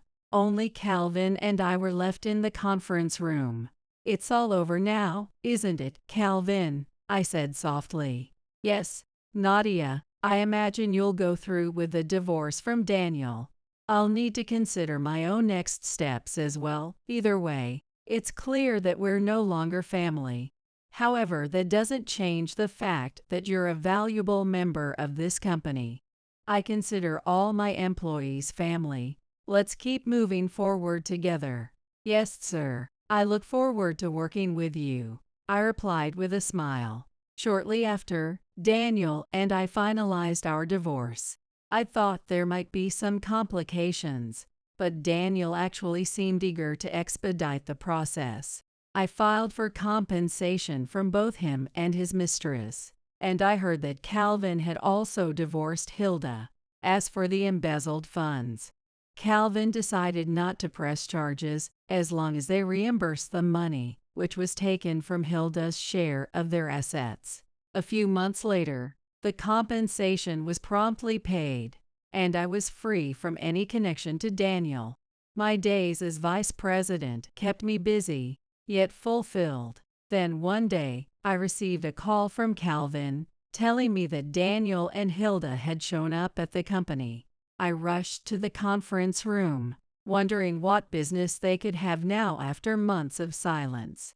Inside the room, there was no sign of the president, but instead, standing there were Daniel and Hilda, looking utterly unrecognizable from their former selves. Once they were always well dressed in designer clothes and accessories, as befitting the family of a CEO and company executives. But now they stood in shabby, worn-out clothes, looking disheveled and exhausted. Daniel's hair and beard were unkempt, while Hilda's hair was streaked with gray, her complexion pale. Both wore wrinkled, threadbare clothes that clung loosely to their frames. I was so shocked by their appearance that I could barely process the situation. Suddenly, Daniel approached me, bowing deeply in apology. Nadia, please forgive me. I'm begging you. What happened? Well, as he explained, it became clear. After the divorce, Daniel had rushed to marry his mistress, Tracy. He had agreed to the divorce and the compensation payments quickly, wanting to prove his commitment to her by cutting all ties with me. Tracy, who worked as an esthetician, had suggested they open a spa together, telling him, with your experience as a company executive, you'd make a great manager. I already have esthetician friends who've successfully expanded their own salons. We'll make money in no time and could even go nationwide. But I need to finish a few things before we marry, and we'll need startup capital. Lured by her promises, Daniel and Hilda handed over all the money they had left from their asset division to Tracy for the business. Soon after, she disappeared without a trace. When they finally went to the police, they discovered that Tracy was a notorious marriage con artist. Though they filed a report, they hadn't recovered any of the money. Now left destitute, they had come to the company in desperation, seeking help. Even after hearing their story, I felt no pity or sympathy. All I could think was that they had reaped what they sowed. As I stayed silent, Hilda approached me as well, trying to appeal to me with her pleas. Nadia, I'm so sorry for everything I put you through. I always thought you were amazing, truly. I'll recognize you as a member of the Thompson family, so please consider reconciling with Daniel. Let's become family again, and if you could just ask Calvin to reinstate us. Please, Nadia, Daniel added. Let's give this another chance. We can come together as the Thompson family and make this company thrive. I couldn't believe how conveniently they could change their tune. No, I can't forgive either of you. I reject any idea of reconciliation or re-employment. I firmly refused them. But they only grew more agitated, raising their voices even louder. Why, Nadia? Daniel shouted, grabbing my shoulder and shaking me forcefully. Just as I was about to call security, the door swung open, What is going on here? Calvin's voice boomed as he entered. Coming back here now. You need to leave immediately. You're no longer family, employees, or anything else to us. If you keep causing trouble, I'll call the police and we can still file embezzlement charges against you as well. His voice was low but firm, laced with a restrained fury. Intimidated by Calvin's commanding tone, Daniel and Hilda, thoroughly defeated, hurried out of the room. Later, I heard through the grapevine that Daniel and Hilda were living together in a small, dilapidated apartment, barely making ends meet with part-time jobs. Despite their past entitlement and arrogance, they struggled with their new roles, causing their managers no end of trouble. It seemed they were at risk of being fired from even these jobs, living a very precarious and unstable life. Some of the employees mentioned seeing them once. The stress of their lifestyle had only added to their disheveled appearance, leaving no trace of who they once were. As for me, tomorrow I'll be meeting with the executive director from our client's company. Nadia, could you join us? Yes, I'd be happy to accompany you. Great. He always has nice things to say about you. Oh, by the way, I reviewed the materials you prepared for the upcoming project. They look fantastic. Thank you. It's a big project, so everyone is fully committed to it. Though Calvin and I were no longer family, we developed a strong and respectful relationship as colleagues. In my role as vice president, I supported him, helping to lead the company to new heights. A few years later, I've decided to step down as president at the end of this term. Calvin announced one day. The founder and longtime supporter of the company was finally ready to retire. For the next president, I'd like Nadia to take on the role. What does everyone think? Though I was initially surprised at the nomination, the board unanimously supported me. I know how much Nadia has dedicated herself to this company and her vision for the future. I believe she'll guide us to the next stage. Calvin said confidently. I am deeply honored. Thank you. As the meeting concluded, Calvin placed a reassuring hand on my shoulder. You'll do great, he said, and his words etched themselves firmly into my heart. In my personal life, I reconnected with my siblings from the orphanage. We'd started to meet regularly for meals, and even went on trips together. Even after all those years apart, whenever we were together, it felt just like old times. We joked and laughed as if no time had passed. No matter where we were or how far we were from each other, I felt deeply that we were truly family. At last, I'd found a place of security and belonging, and I was living fulfilling days, both professionally and personally. Tomorrow is my brother's funeral, but my husband Joseph said he wouldn't come. Moreover, he even bragged that the barbecue with his colleagues was more important than the funeral. Make sure the house is clean and stock up on beer and snacks for tomorrow. He ordered me, but I had already gone back to my parents' house to prepare for the funeral, so I ignored him. The next morning, the phone rang loudly. Today is the day my colleagues are coming over. Get back here right now. Don't forget the beer and snacks. That unreasonable call came from Joseph. I sighed deeply and replied, Got it. Then I explained the situation, left the funeral, and rushed to the house still in my morning attire. As soon as they saw me, his colleagues were astonished. Immediately, Joseph faced their criticism. My name is Amanda. I'm currently 30 years old and work in an office. I got married at 27, and Joseph had asked me to focus solely on the house once we were married. I had always dreamed of quitting my job when I got married, so I readily agreed and left my company to become a housewife. At first, I dedicated myself to housework from morning till night for Joseph, who worked outside. Joseph also praised my efforts at home. Amanda, it's great to have you at home. I get to eat warm meals and the house is always clean. This is the life I've always dreamed of. Joseph had grown up in a dual-income household and craved the warmth of a home. His mom worked night shifts, so they had a life of constant missed connections.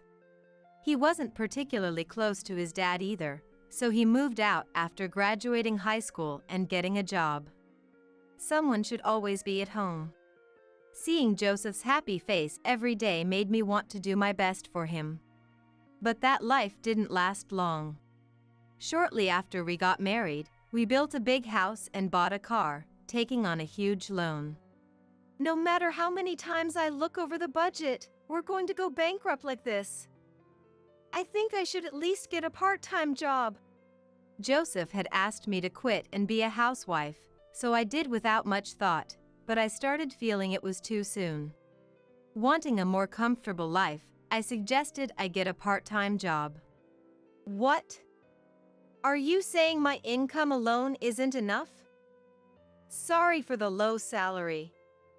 You should try saving more. I casually suggested taking on a part-time job, but it only made him angrier. I tried to explain that I didn't mean it that way, but Joseph's anger didn't subside. Why do I only get one piece of toast for breakfast from you, a housewife? You can't even manage a proper breakfast because you're not a morning person and you think you can handle a part-time job? If you start working part-time, dinner will quickly become frozen meals. And don't even start talking about sharing household chores equally just because we're a dual-income couple. I'm not doing any housework. I wouldn't say that, and I won't slack off. Joseph compared me to his in-laws. Joseph's mom had a night job and was probably too busy to make Joseph a proper meal. I tried to reassure Joseph to ease his worries. Don't worry, I won't slack off on the housework. Plus, if I work, it will reduce your burden too, and we'll both have an easier time. Joseph thought for a moment and then said, All right, you can go part-time after you can handle all the housework perfectly. But make sure you save money while doing it. I agreed to his conditions, and our life together started anew with a fresh mindset. Joseph became more meticulous than ever. Hey, the mirror is dirty. You'd be a burden if you went out to work like this. Any small mistake would result in him calling me over for a lecture. Each time, I apologized and tried my best not to repeat the mistake. Hey, I just said to save money, not to make crappy meals. Joseph's tone grew harsher, and he began to be more aggressive towards me. I'm sorry. I'll be more careful. And could you please speak a little more kindly?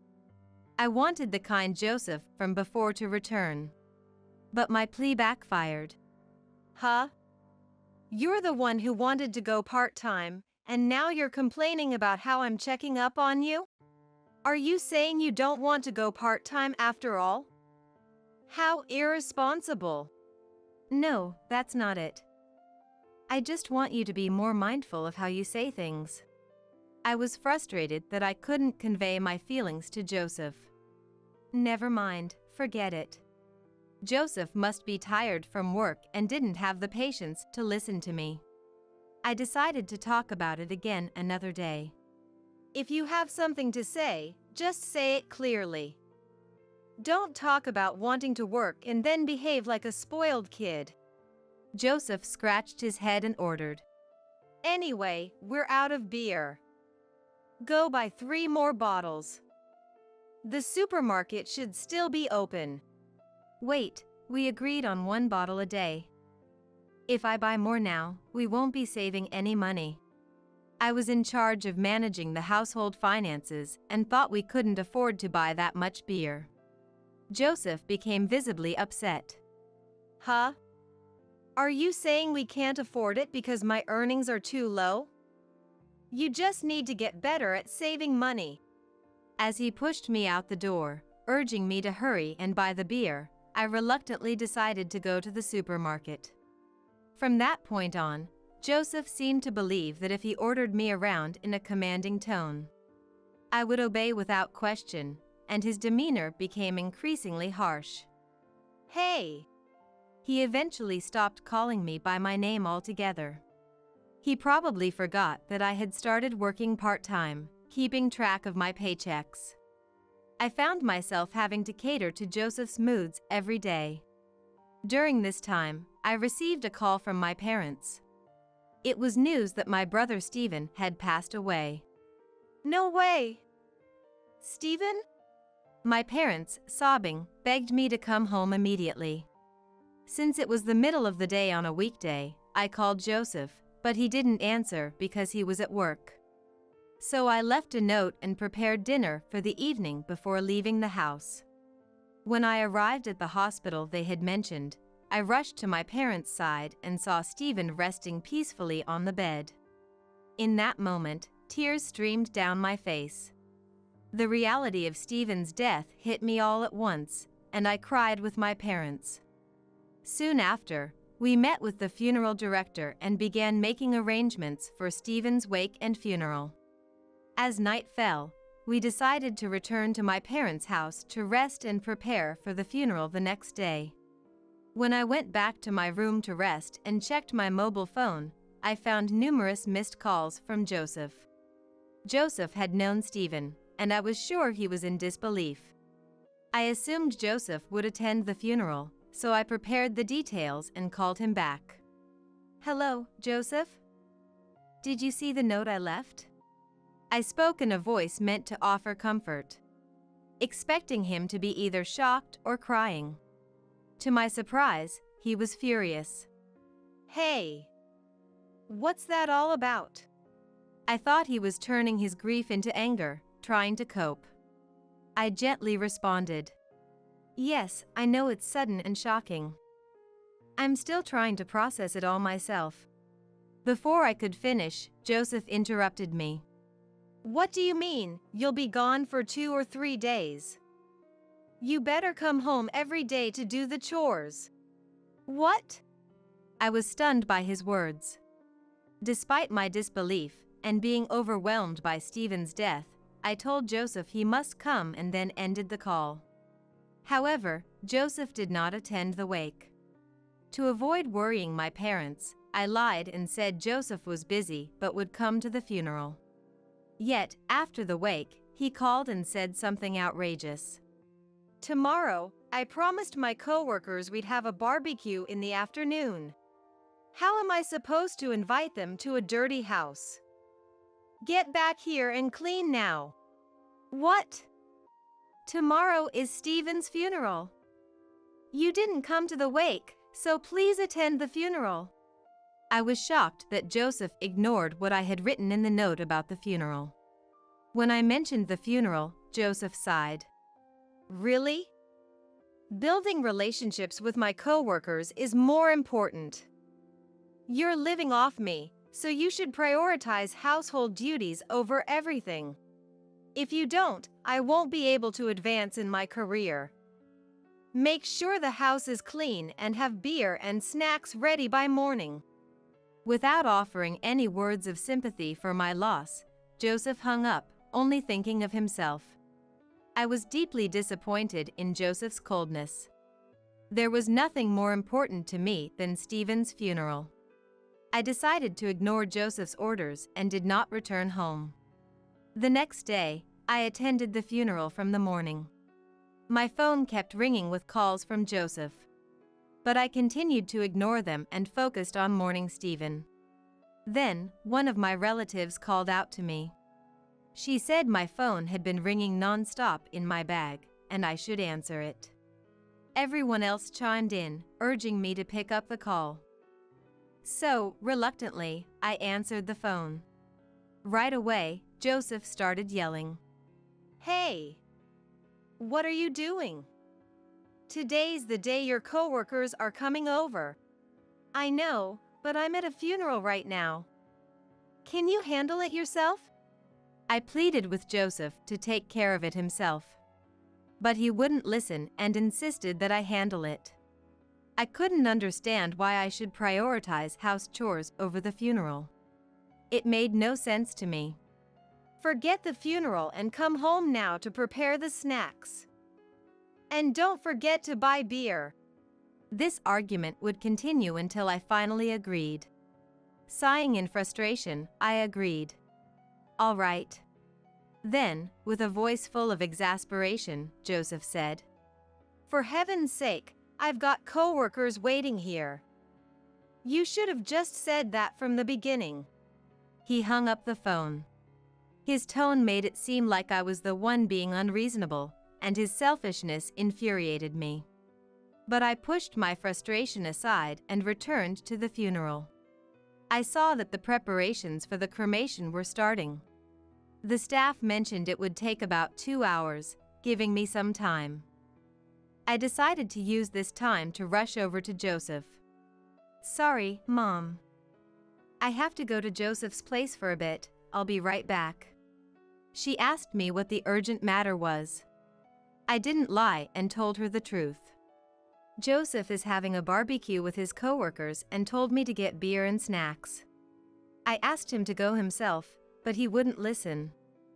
I told him Stephen's funeral is more important, but he said this barbecue is. Mom was furious, and Dad, who was listening next to her, was also angry. Amanda, is that true? Dad asked, his fists trembling with anger. It's true. I have to go buy beer and take it to Joseph, so I'm leaving now. With that, I left the funeral. Without time to change, I ran to the supermarket in my morning attire to buy beer and snacks, then headed home. When I arrived, Joseph was leisurely sitting in a chair, having his coworkers grill the meat. You're late. We're out of beer, and the snacks are gone, it's a disaster. Apologize to these guys for making this barbecue so dull. Say you're sorry for making it so boring. He demanded an apology. I'm sorry for being late. I deeply apologized to his coworkers. Then Joseph stood beside me and said, Sorry. My wife Amanda is really useless. She'll get more snacks ready in no time. He made fun of me, calling me incompetent, but his coworkers were all silent. Not getting the reaction he expected, Joseph said, What's wrong? Is it because the beer isn't your favorite brand? No, it's not that.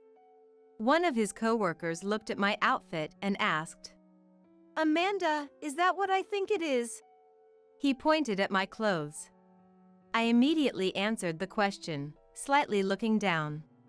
Oh, today is my brother Stephen's funeral. We're still holding the service, but Joseph asked me to run an errand. So I left in the middle to buy this. Sorry, I didn't have time to change. When I answered, my colleagues started buzzing. Then, one of them urged Joseph to attend the funeral. Hey, why didn't you tell us something so important? We'll handle the cleanup. You go to the funeral. It was a perfectly reasonable response. But despite the consideration of my colleagues, Joseph made a statement that left everyone stunned. No. Building relationships with the living is more important than a funeral. When he said that, my colleagues looked at him with disbelief. It seemed they thought it was useless to talk to Joseph, so they apologized on his behalf. Amanda, we're so sorry. We had no idea about your situation and used your house for a barbecue without permission. We'll clean up and leave right away, so please return to the funeral. What? No. It's not a big deal if Amanda doesn't attend the funeral. Besides, we'll clean up the house quickly and have a drink together this evening. Joseph dismissed the funeral as something insignificant, and my colleagues looked at him with puzzled expressions. Joseph, completely oblivious to their reactions, ordered me around. Hey! Hurry up and clean up. Everyone's staying for dinner, so prepare that too. Finally, my colleagues scolded the arrogant Joseph. Joseph! What are you thinking?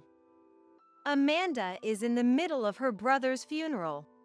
What? Yeah, so? Joseph seemed not to understand what they were trying to say. Frustrated, they explained. What do you mean, yeso?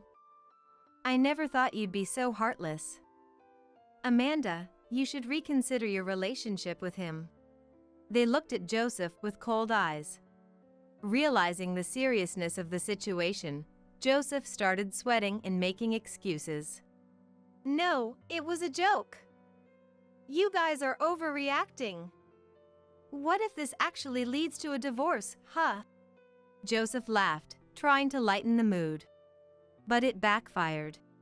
No, even as a joke, it's unforgivable. Everyone agreed with that sentiment. Then they told me to return to the funeral right away. We'll handle Joseph. Sorry for using your yard without permission, but please let us stay a bit longer. No, I'm the one who should be thanking. Feel free to use the yard. I took their advice and headed back to Stephen's funeral. I hurried back, just as the cremation was about to finish. Amanda! Dad rushed over, looking worried. Sorry for making you worry. But it's okay now. Joseph's colleagues, who were at our house, told me to come back immediately once they learned about the situation. They even said they'd talk to Joseph. It was reassuring. When I told him what happened at home, Dad looked relieved. But he still seemed dissatisfied. It's fine to leave it to his colleagues, but I want to say something to Joseph myself. Dad looked angrier than I had ever seen him. I understood why. I had left it to the colleagues for now, but I also planned to talk to Joseph later. I feel the same. I won't be satisfied until I say it myself. Agreeing with Dad, we promised to talk to Joseph after the funeral. As the funeral neared its end, we heard some commotion in the distance. When I looked over, I saw Joseph wobbling unsteadily, his eyes red from being severely scolded by his colleagues. I'm so sorry for being late. Please let me attend Stephen's funeral too. Moreover, he wasn't wearing a suit but a tracksuit. Joseph had been enjoying a barbecue in that tracksuit, and he came smelling of grilled meat. The family members all gave him suspicious looks due to his inappropriate attire and clearly intoxicated behavior. But Joseph probably didn't even think about his outfit. Even with everyone staring at him, he didn't seem to notice anything. Amanda, make sure Joseph stays in the upstairs waiting room. The funeral will be over soon, so have him wait until then. Dad instructed me in a voice only I could hear. His voice was trying to stay calm, suppressing his anger as much as possible. Following Dad's instructions, I called out to Joseph. Joseph! Come over here for a moment. With the family members watching, I led Joseph to the waiting room. What about the funeral? After my colleagues told me off, I wanted to apologize to Robert and Nancy and attend. Not understanding anything, Joseph was quickly interrupted by me. It will be over soon. If someone dressed so inappropriately and not considering the occasion is here, everyone will get distracted. Cool your head and wait here until it's over. I instructed him and immediately went back. Despite the cold stares from the family members, I endured until the funeral ended. Once the funeral was over, Dad and I quickly headed to Joseph. Robert. My condolences. I'm really sorry about Stephen. While waiting for us, Joseph had probably looked up funeral etiquette and phrases online. His actions seemed so artificial, which further irritated Dad. Joseph, what exactly are you doing here? Well, of course, I came to say goodbye to Stephen. He answered Dad's question, but I had already told Dad that Joseph prioritized the barbecue over the funeral. Joseph's excuse was immediately transparent.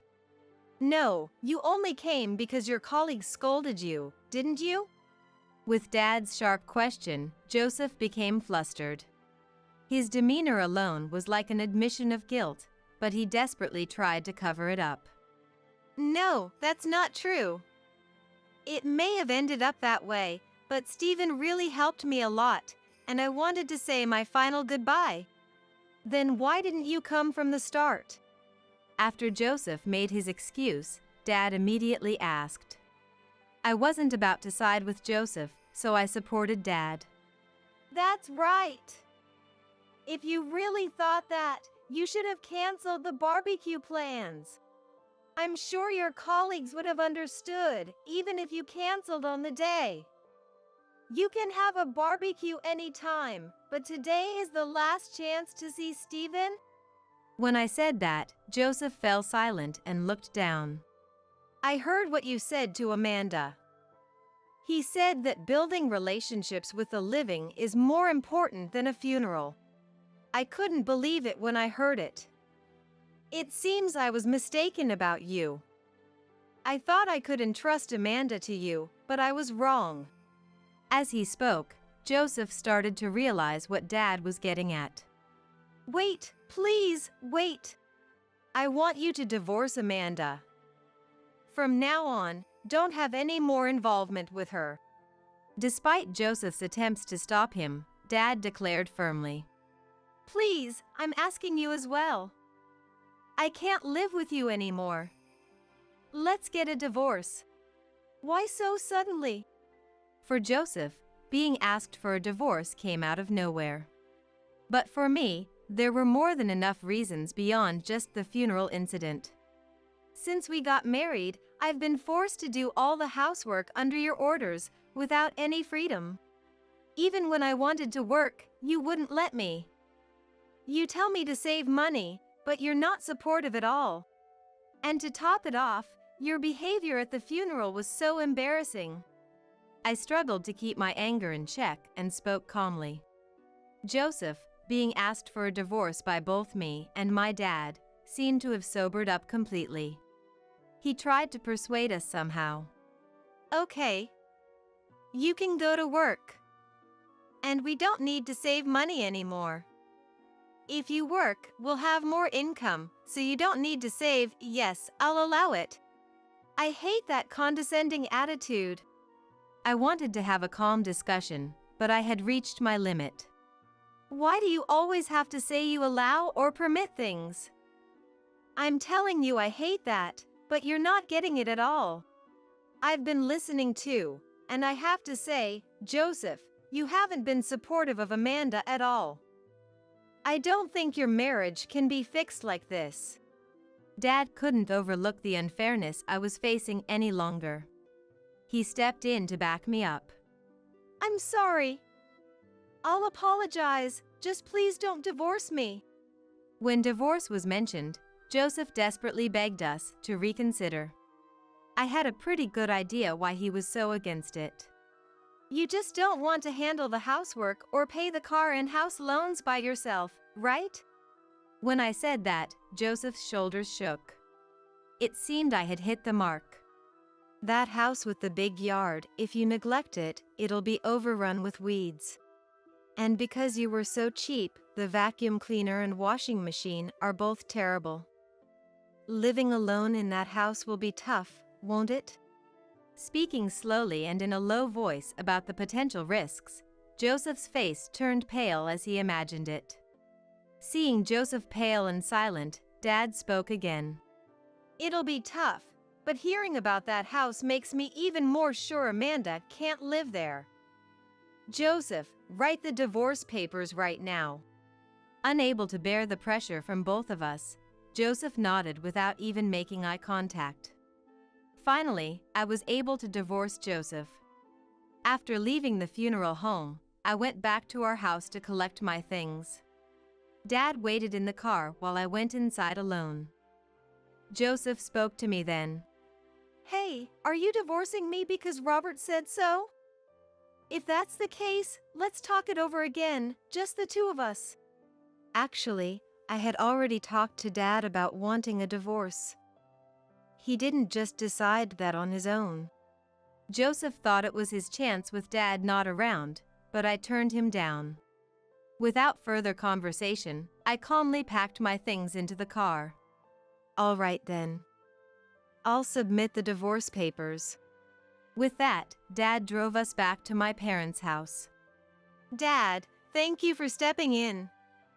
If it had just been me, I wouldn't have been able to get divorced. Don't mention it. I couldn't stand to see anything happen to my precious daughter. If Joseph bothers you again, let me know. Dad's promise to support me no matter what was reassuring. When we got home, Mom was worried about how things had turned out. I've decided to divorce Joseph. Sorry to trouble you with coming back to live here again. When she said that, Mom told me not to worry about it, repeating the same comforting words Dad had said earlier. I felt truly loved by my parents. After a while, I managed to get a job as a contract employee at a company near my parents' house. Having taken a break from working, I was initially anxious, but I was relieved to find myself in a very positive work environment. I was glad to have found such a great company, and my worries eased. From now on, I would be busy with work, but I also intended to actively help out with household chores. I constantly reminded myself not to become like Joseph. Since returning to work after the funeral, Joseph had been avoided by his colleagues. Despite boasting about the importance of building good relationships, he had failed miserably. It was almost laughable. From now on, Joseph would be known as an inconsiderate and terrible person at work. He would feel increasingly isolated, and his workplace relationships would deteriorate. No one would support him in his work either.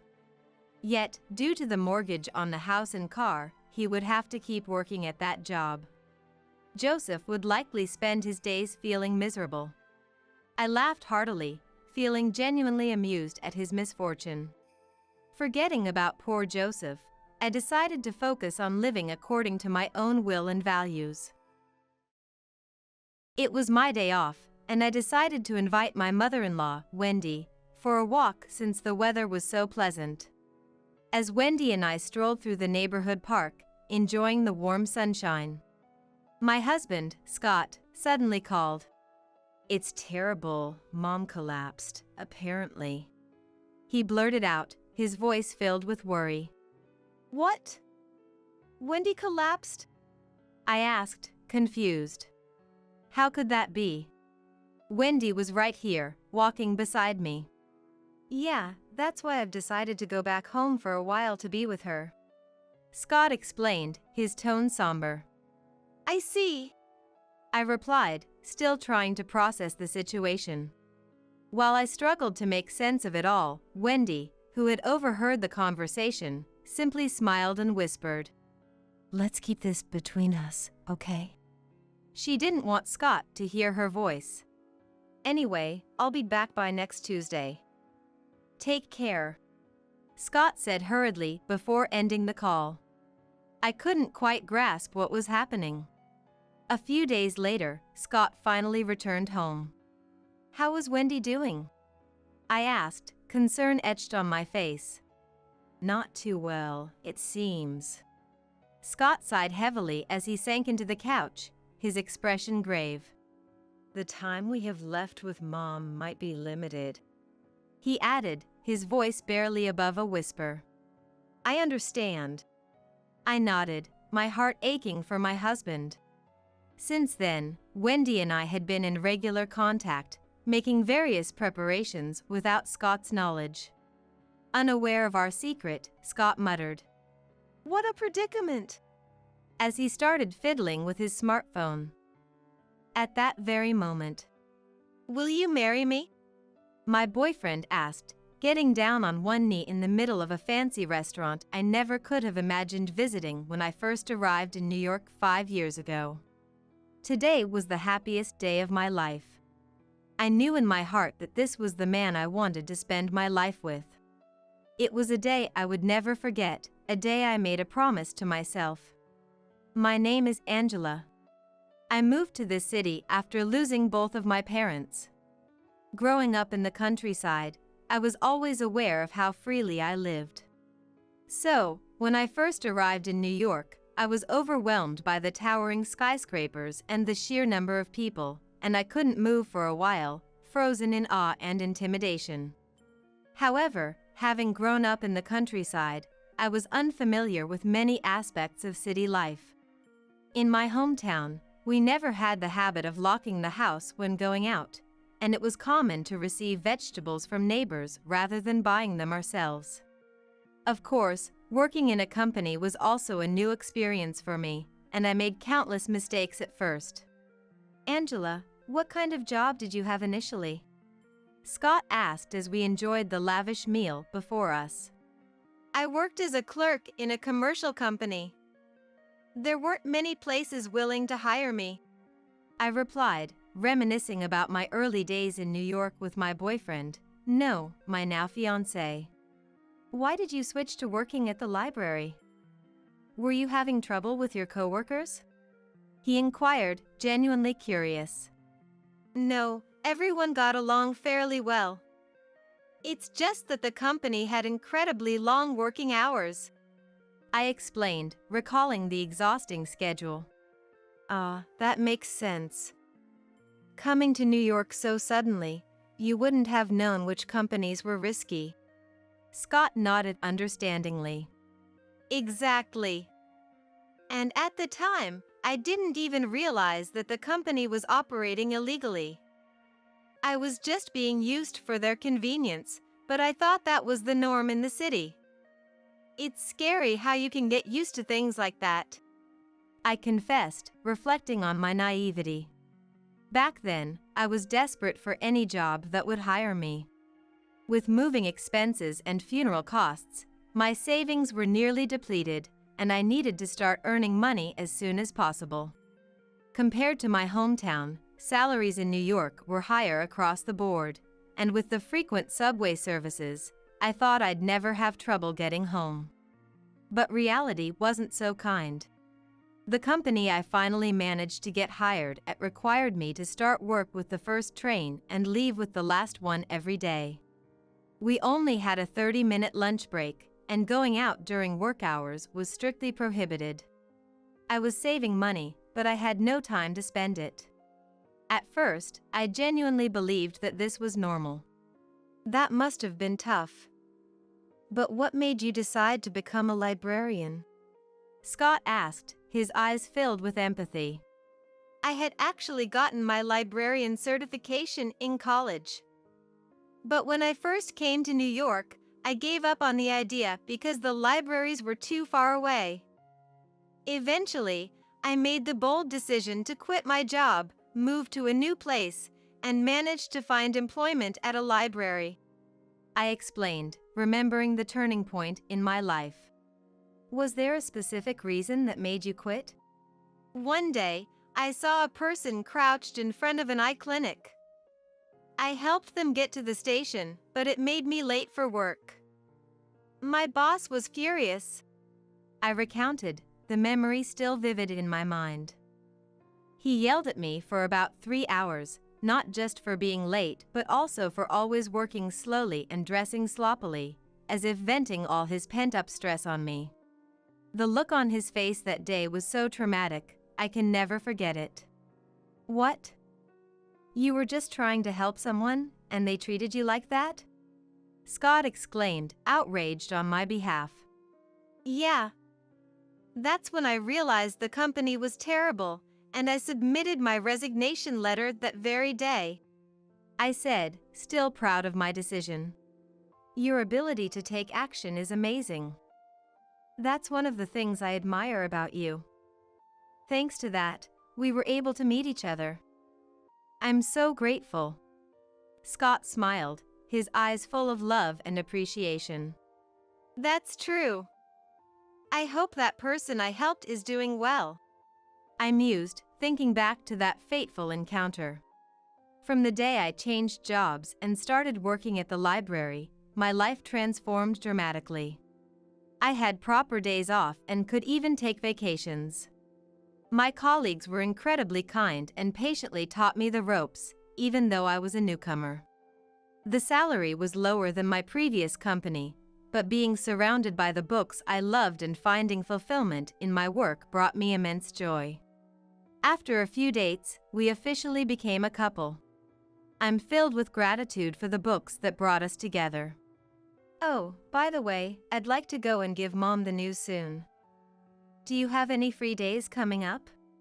Scott asked, his eyes shining with excitement. How about next Sunday? I suggested, mentally running through my schedule.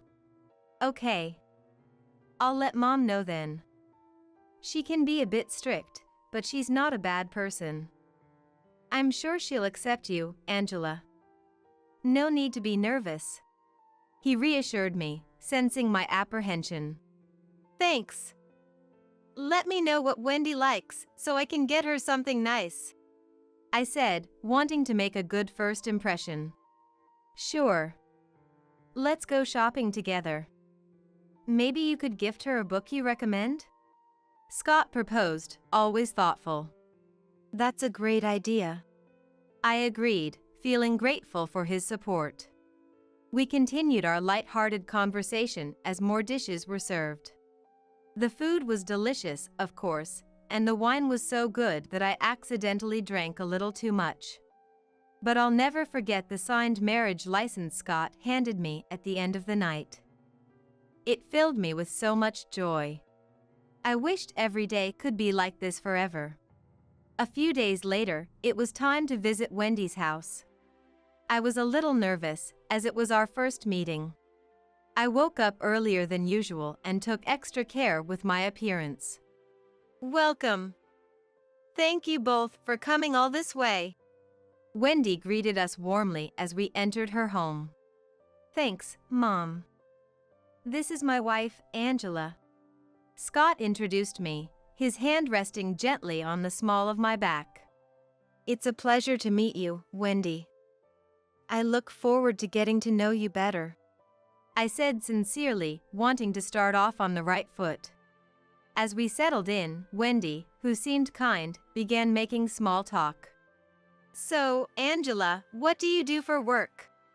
She asked, just as I was starting to feel at ease after discussing my hometown and hobbies. I sensed a slight shift in the atmosphere.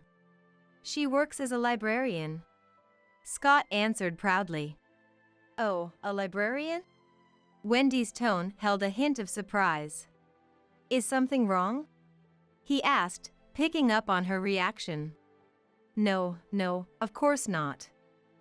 There's nothing wrong with that, she said quickly, but I noticed a shadow cross her face. I hadn't expected my profession to be a topic of concern, and I felt beads of sweat forming on my palms. I'll be frank with you, Angela.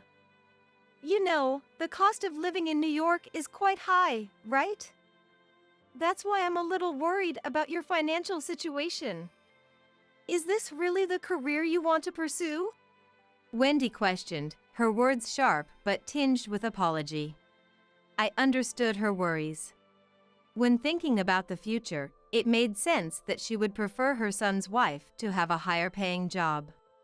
Yes, I have no intention of changing careers, I replied firmly, despite my nerves. I knew I had to convey my thoughts to Wendy here and now. It was scary, but she was Scott's mom. Surely, she would understand. With that belief, I held my ground and answered confidently. I used to work for an illegal company, but I made the decision to change jobs and become a librarian. I believe that through books, I can bring happiness to people. It's the first time I've found a career that feels so fulfilling. That's right, Mom. Angela and I met at the library where she works. It's like books brought us together. Don't worry about money, I'll handle that, Scott chimed in, supporting my stance. I take great pride in this job. If we ever face financial difficulties, I'm prepared to take on part-time work or whatever is necessary. That's how much I want to continue in this profession, I stated, my voice a little stronger than intended, but I wanted to express my thoughts honestly. Wendy nodded slowly, her expression still somewhat troubled. I see. Angela, I lost my husband and raised Scott on my own. I can't easily give my blessing to this marriage. So, I want you to prove to me, little by little, that you're a respectable person, she said. Of course, Wendy, I replied with a big smile, my voice filled with confidence. The tension in the room dissipated instantly, and normal conversation resumed. Finally able to relax, both Scott and I breathed a sigh of relief. The more we talked, the more I realized that Wendy was a family-oriented, kind-hearted person. Although Wendy's house was a bit far and we wouldn't be living together, I was determined to build a good relationship with her. For the past 15 years, I've been regularly visiting Wendy's house, just as I declared I would. While my first impression of Wendy was that she was strict, every time I brought a book I had chosen, she would happily share her thoughts on it. Before I knew it, we were holding regular book club meetings over coffee. As a book lover, it was the perfect way to unwind, and I was thrilled to participate since it allowed me to grow closer to Wendy. I must remember to thank Scott for suggesting I recommend books to her. However, lately, I haven't been able to talk much with Scott. At first, our married life was blissfully happy, like a dream come true. Scott, who was kind and thoughtful, was the ideal husband, helping me forget the loneliness of losing my parents. He assisted with household chores and surprised me with bouquets on our anniversaries.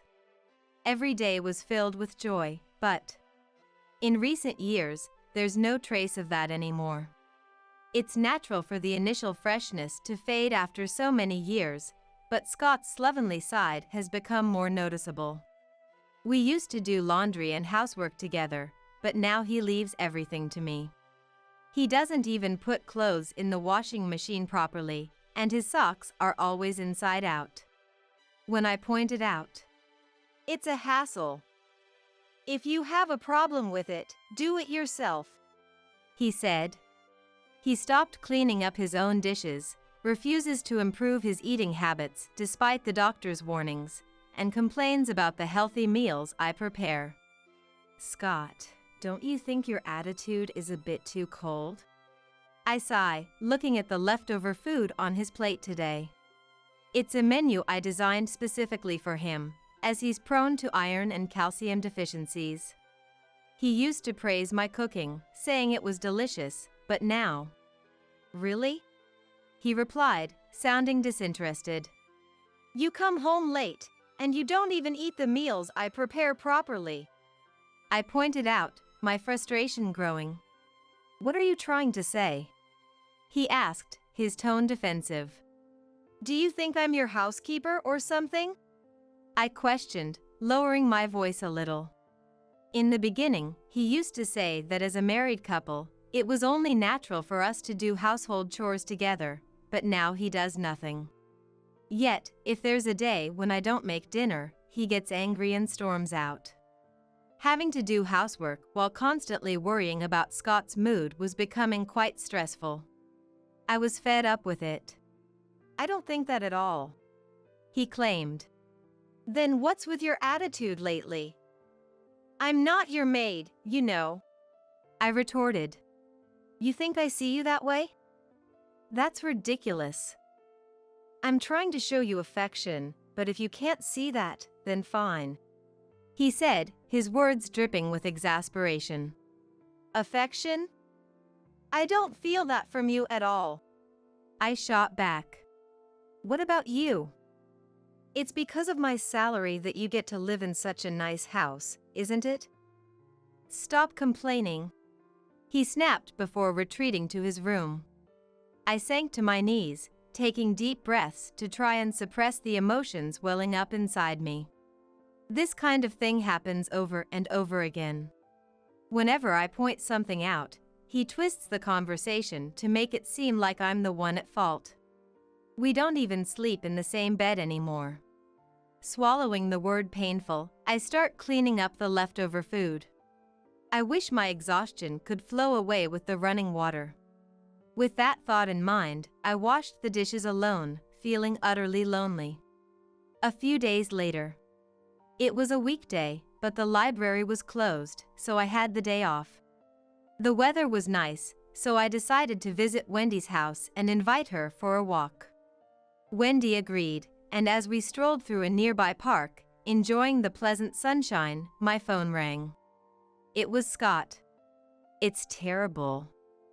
Mom collapsed, apparently," he said, his voice filled with worry. What? Wendy collapsed? I asked, confused. What was Scott talking about? Wendy was right here, walking beside me. "That's why I've decided to go back home for a while to check on her," he explained. I see. I replied, still trying to process the situation. In contrast to my confusion, Wendy, who had been listening to the conversation beside me, smiled and said, "Let's keep this between us, okay?" She didn't want Scott to hear her voice. The atmosphere changed so abruptly that I almost cried out in surprise. "Yeah. But you probably have work, so don't worry about it.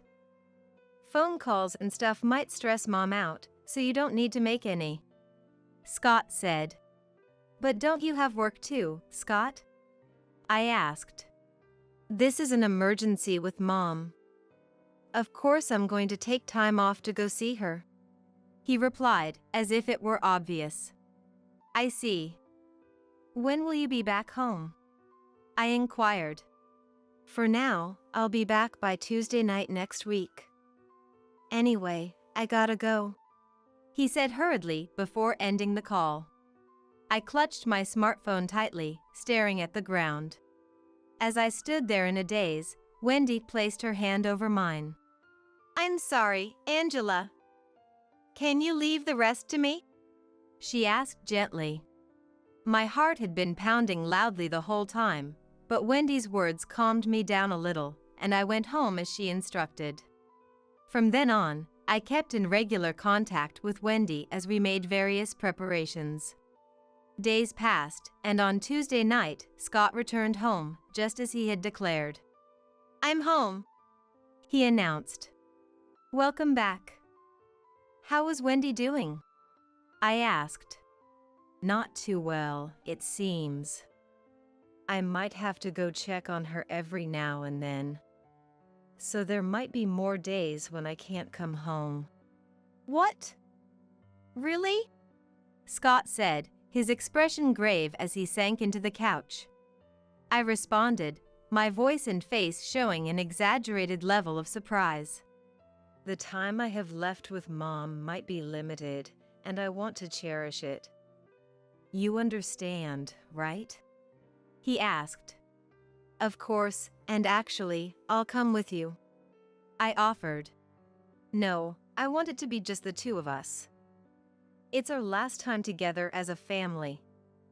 Besides, Mom didn't think too highly of you at first, right?" he reminded me. That's... My voice trembled. Scott muttered, "What a predicament," as he picked up his smartphone. Seeing that, I couldn't hold it in anymore and burst out laughing, holding my stomach. "Scott, you're the best," I said, still chuckling. Huh? What the hell, Angela? Mom's in critical condition and you're laughing? What kind of messed up sense of humor do you have? He snapped, clearly annoyed. Scott tossed his phone aside carelessly and stood up, approaching me with an angry expression on his face. I stopped him with my hand and opened the door to the adjacent room connected to the living room. "Who's in critical condition?" I asked. Huh? Mom? How? Scott stammered. None other than Wendy emerged from the room. Seeing her, Scott completely lost his composure, his face growing paler by the second. In contrast, Wendy approached Scott with a fierce intensity. "What have you been doing this past week?" she demanded. "What do you mean?" he replied weakly. "As you can see, I'm perfectly fine. What have you been up to? She pressed. That's... Scott trailed off, averting his gaze from Wendy and falling silent. Of course, with a super healthy Wendy standing right in front of him, he couldn't keep lying any longer. Hey, Angela. What's going on? Did you call Mom? I told you not to because it would stress her out. Scott snapped, unbelievably trying to direct his anger at me. However, we had the upper hand, so I wasn't afraid at all. You know, when you called, I was out walking with Wendy. I explained. I showed Scott my chat history with Wendy. It clearly showed me inviting her for a walk since the library was closed and I had the day off, and Wendy happily agreeing to join me. In other words, we knew you were lying from the start. I said, my tone firm. What? But why? I thought you two weren't that close. At first, Mom even complained about your low salary, Angela. Scott said, confusion written all over his face. That was only in the beginning. I said those mean things to test Angela. Wendy clarified. Huh? Scott looked at her, dumbfounded. Even after I said those things, Angela still brought me recommended books and invited me out. That's a far cry from you, who never comes to visit. Wendy said, her tone dripping with exasperation. Scott remained defiant in the face of Wendy's words. I didn't know that. And why didn't you tell me, Angela? He asked, turning to me. I did tell you at first. But recently, you haven't been willing to talk to me, remember? I reminded him. Of course, I never intended to keep it a secret initially, but his refusal to listen to me had come back to bite him. If he had known about my connection with Wendy, things might not have turned out this way. Scott hung his head, looking utterly frustrated. His phone was vibrating, but he was too dejected to pay any attention to it. Remember how I told you that back when I was working at my previous company, I helped someone in front of the eye clinic? And that it was the catalyst for me changing jobs? I asked. I think I remember that. He mumbled. That person was me. It's a small world, isn't it?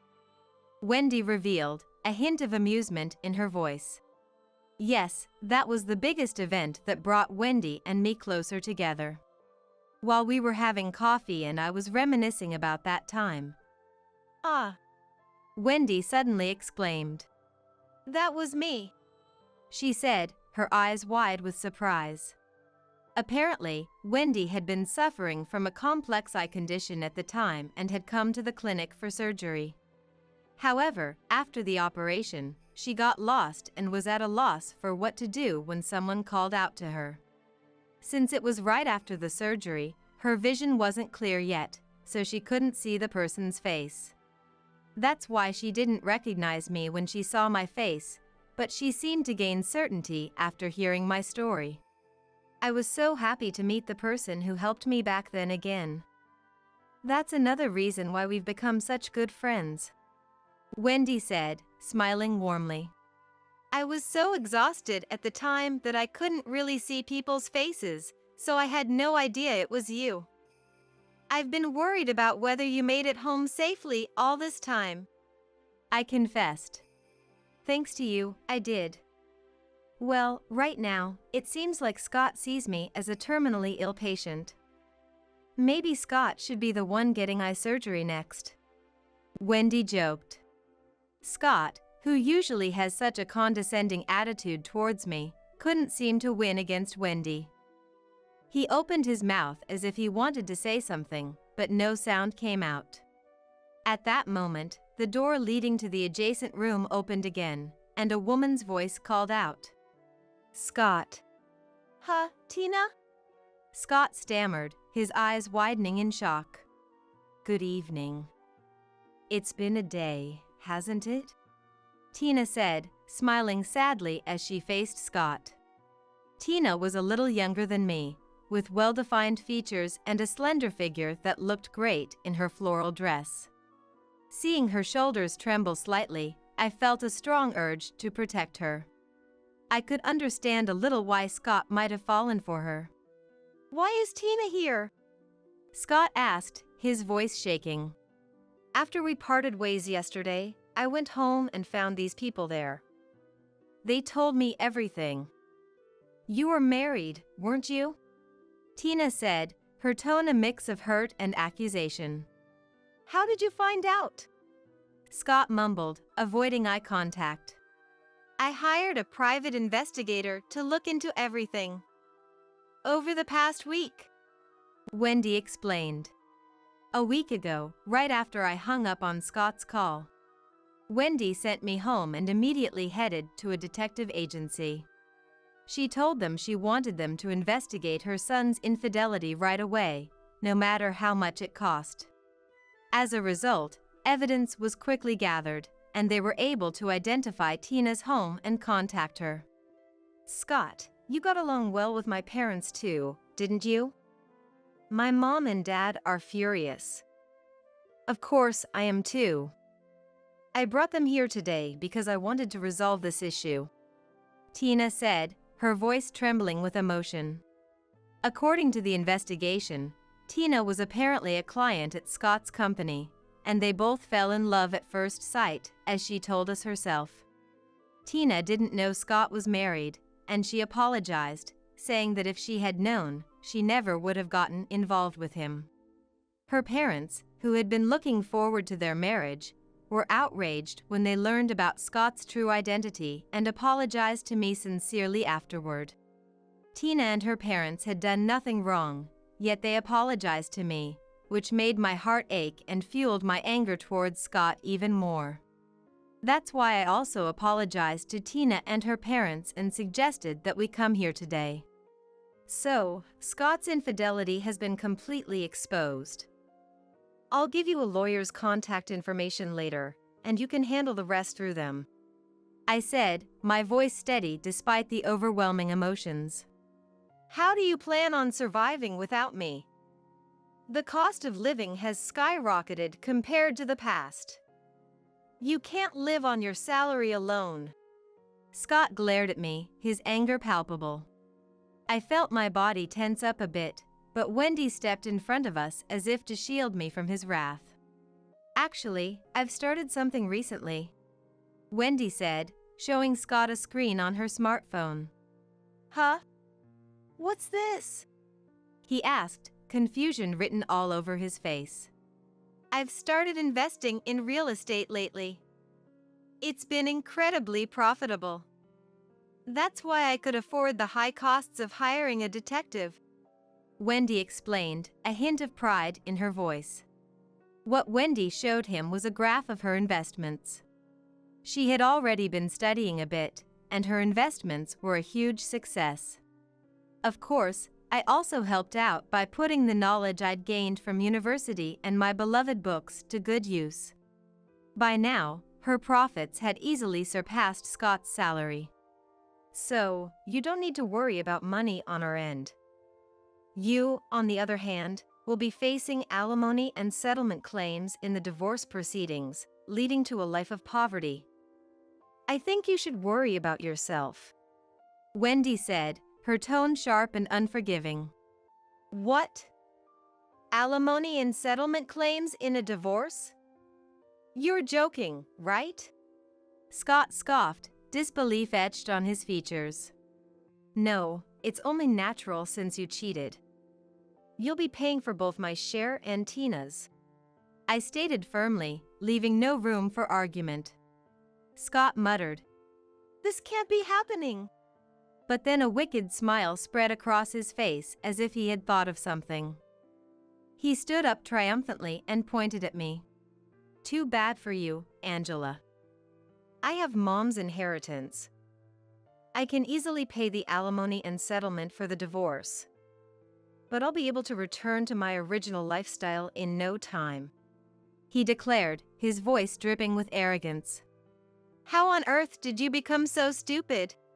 Wendy sighed, holding her head in exasperation as she stood beside me. I couldn't agree more. Come on, Mom. This is a critical moment for your precious son. Please help me out. Scott pleaded, his tone suddenly desperate. Scott, you are indeed my dear son.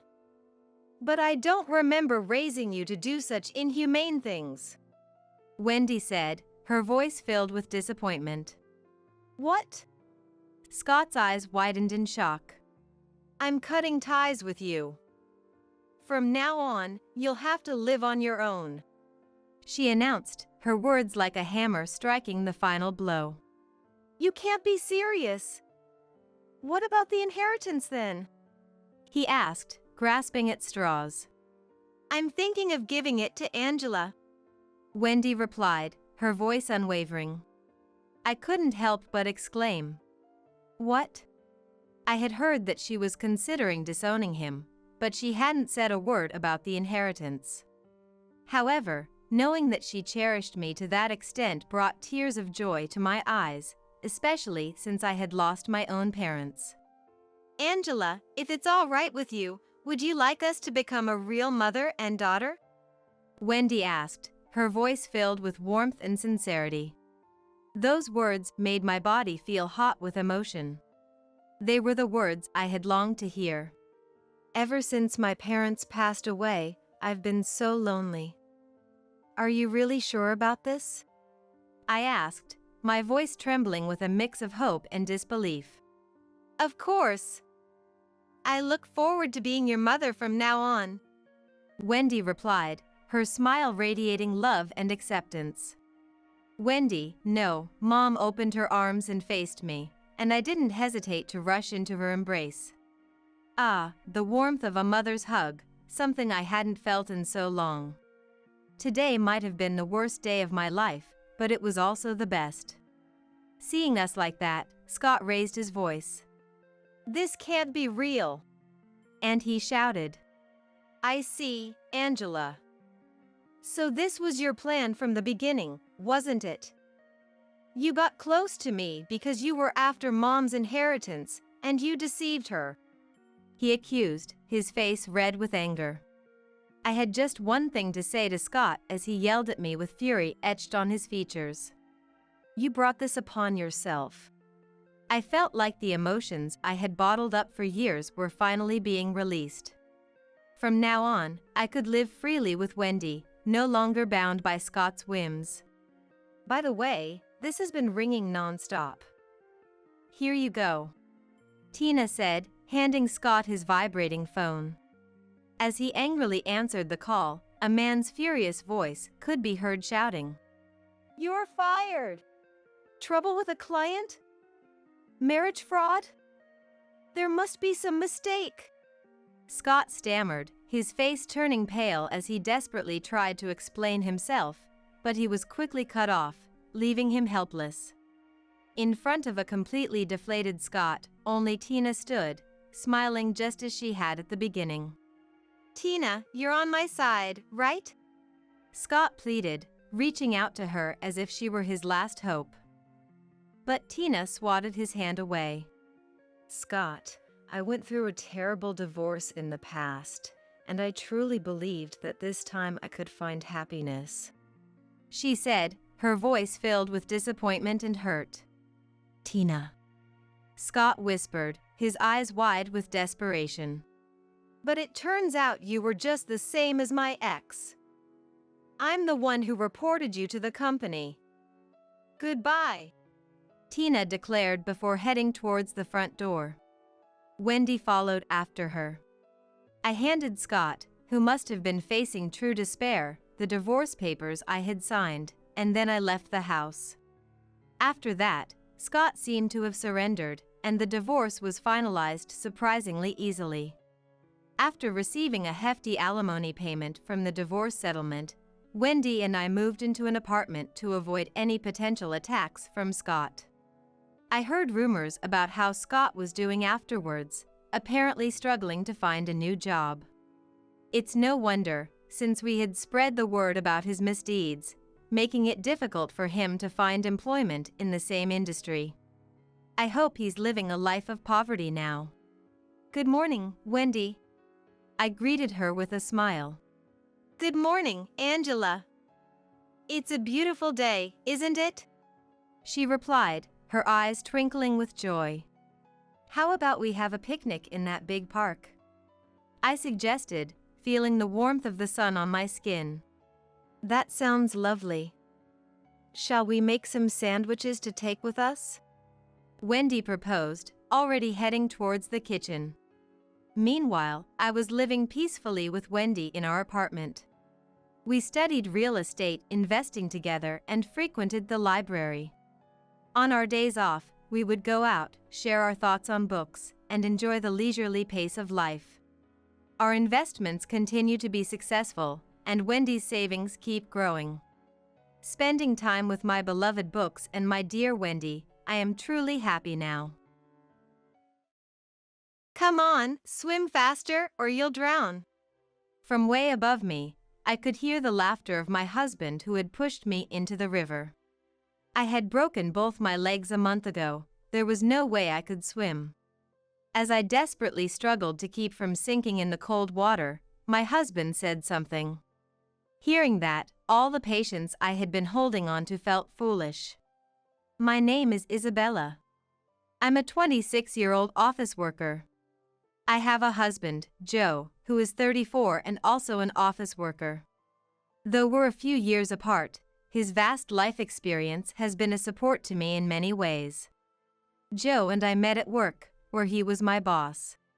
Initially, Joe made the first move, but I was drawn to him for his competence and leadership in various situations. Our relationship smoothly progressed to marriage. Working for a company with branches nationwide, I transferred to a different branch after getting married, feeling nervous yet fulfilled in my new environment. As a dual-income couple, we shared household chores. This company is ideal for me, eager to learn everything I can here, making studying indispensable even amidst a busy schedule. Joe also worked late, which motivated me to do my best. Being in the same company, we could easily understand what the other was working on and share daily events, making conversations with Joe very enjoyable. Initially, things were going well, but at some point, when I consulted Joe about work as usual. So you've gotten to handle such tasks now. Well, do your best. He responded somewhat coldly.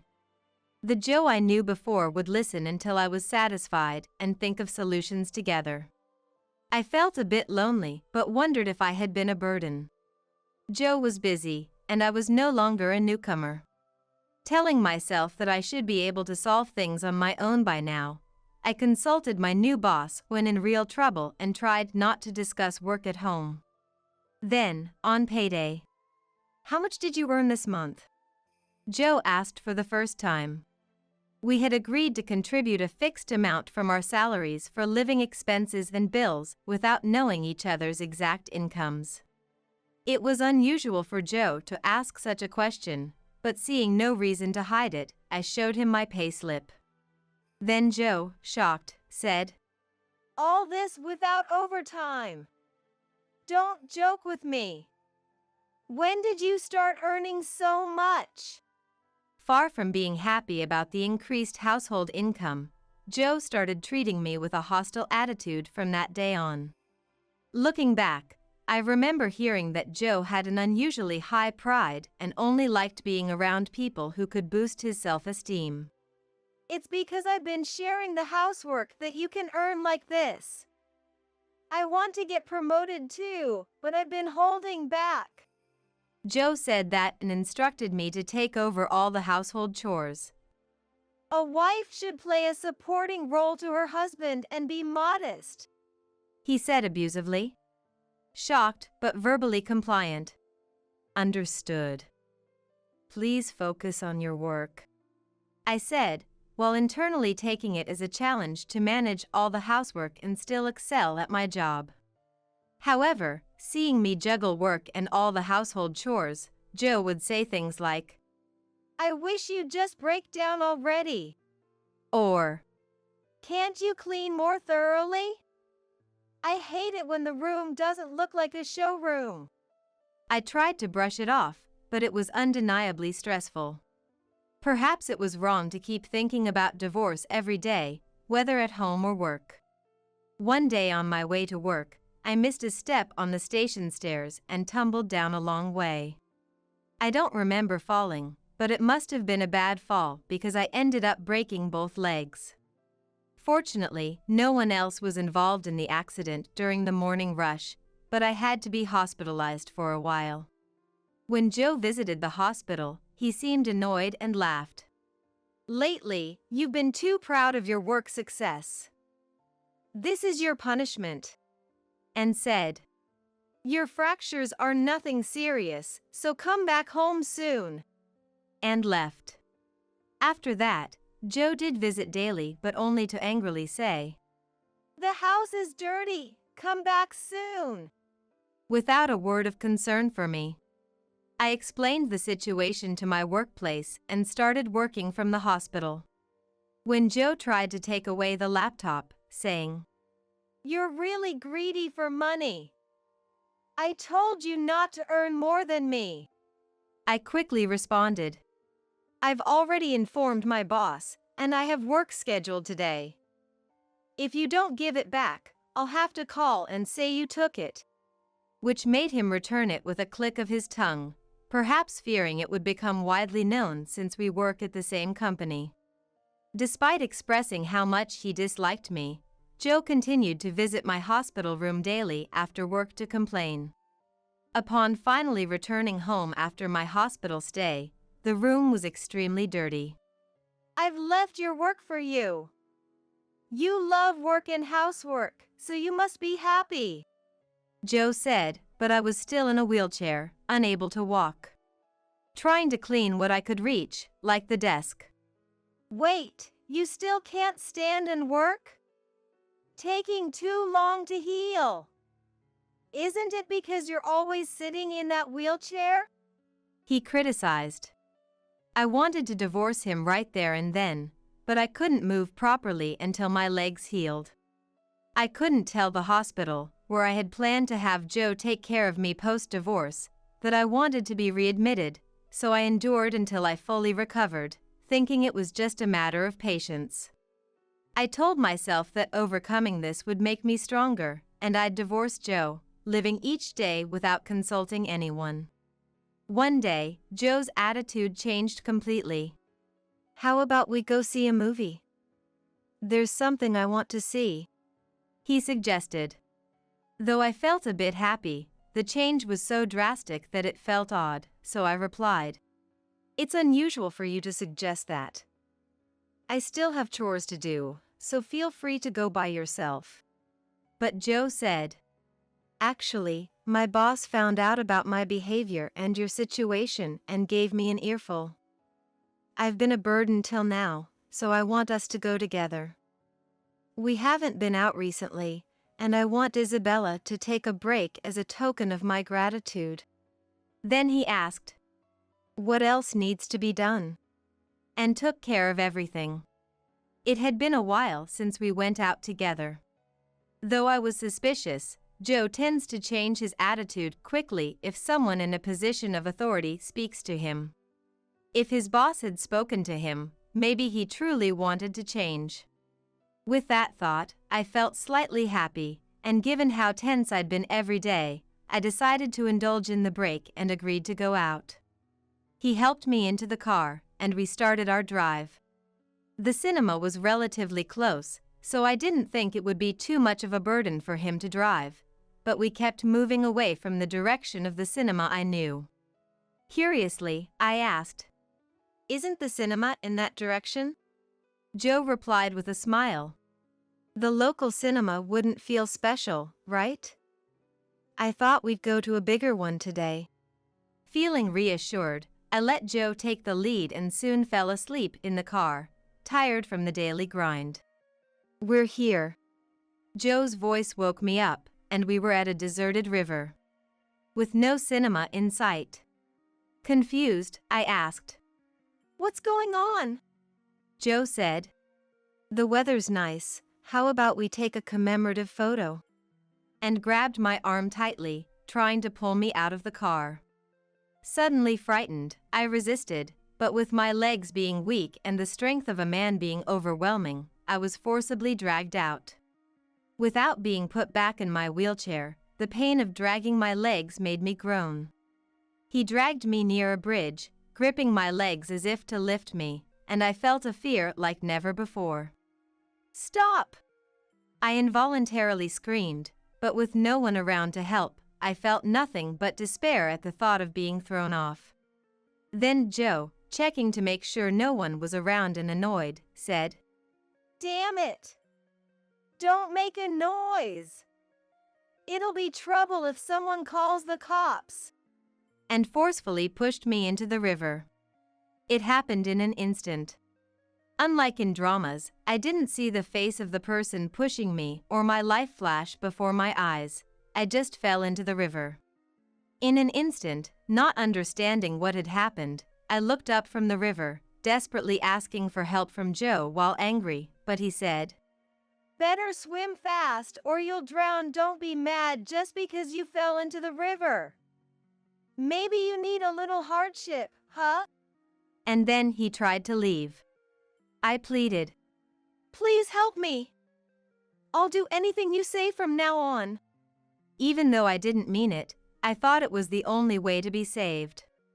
Still, Joe said, You're healed, right? Swim back home. And laughed, then left without trying to help, drove away in his car. Desperately wanting to live, I managed to grab onto a floating log, struggling with the pain in my legs and my inability to move properly, let alone my poor swimming skills, teetering between life and death. If no one came to help. Just then, Are you okay? Hold on, I'm coming to help you. a man hurried from the shore. A man with a large empty plastic bottle swam to me, gave it to me for buoyancy, and then pulled me to shore, saving me. After being urgently transported. Thank you, really, thank you so much, I said to the man, crying from gratitude. No problem at all. My name is Brian.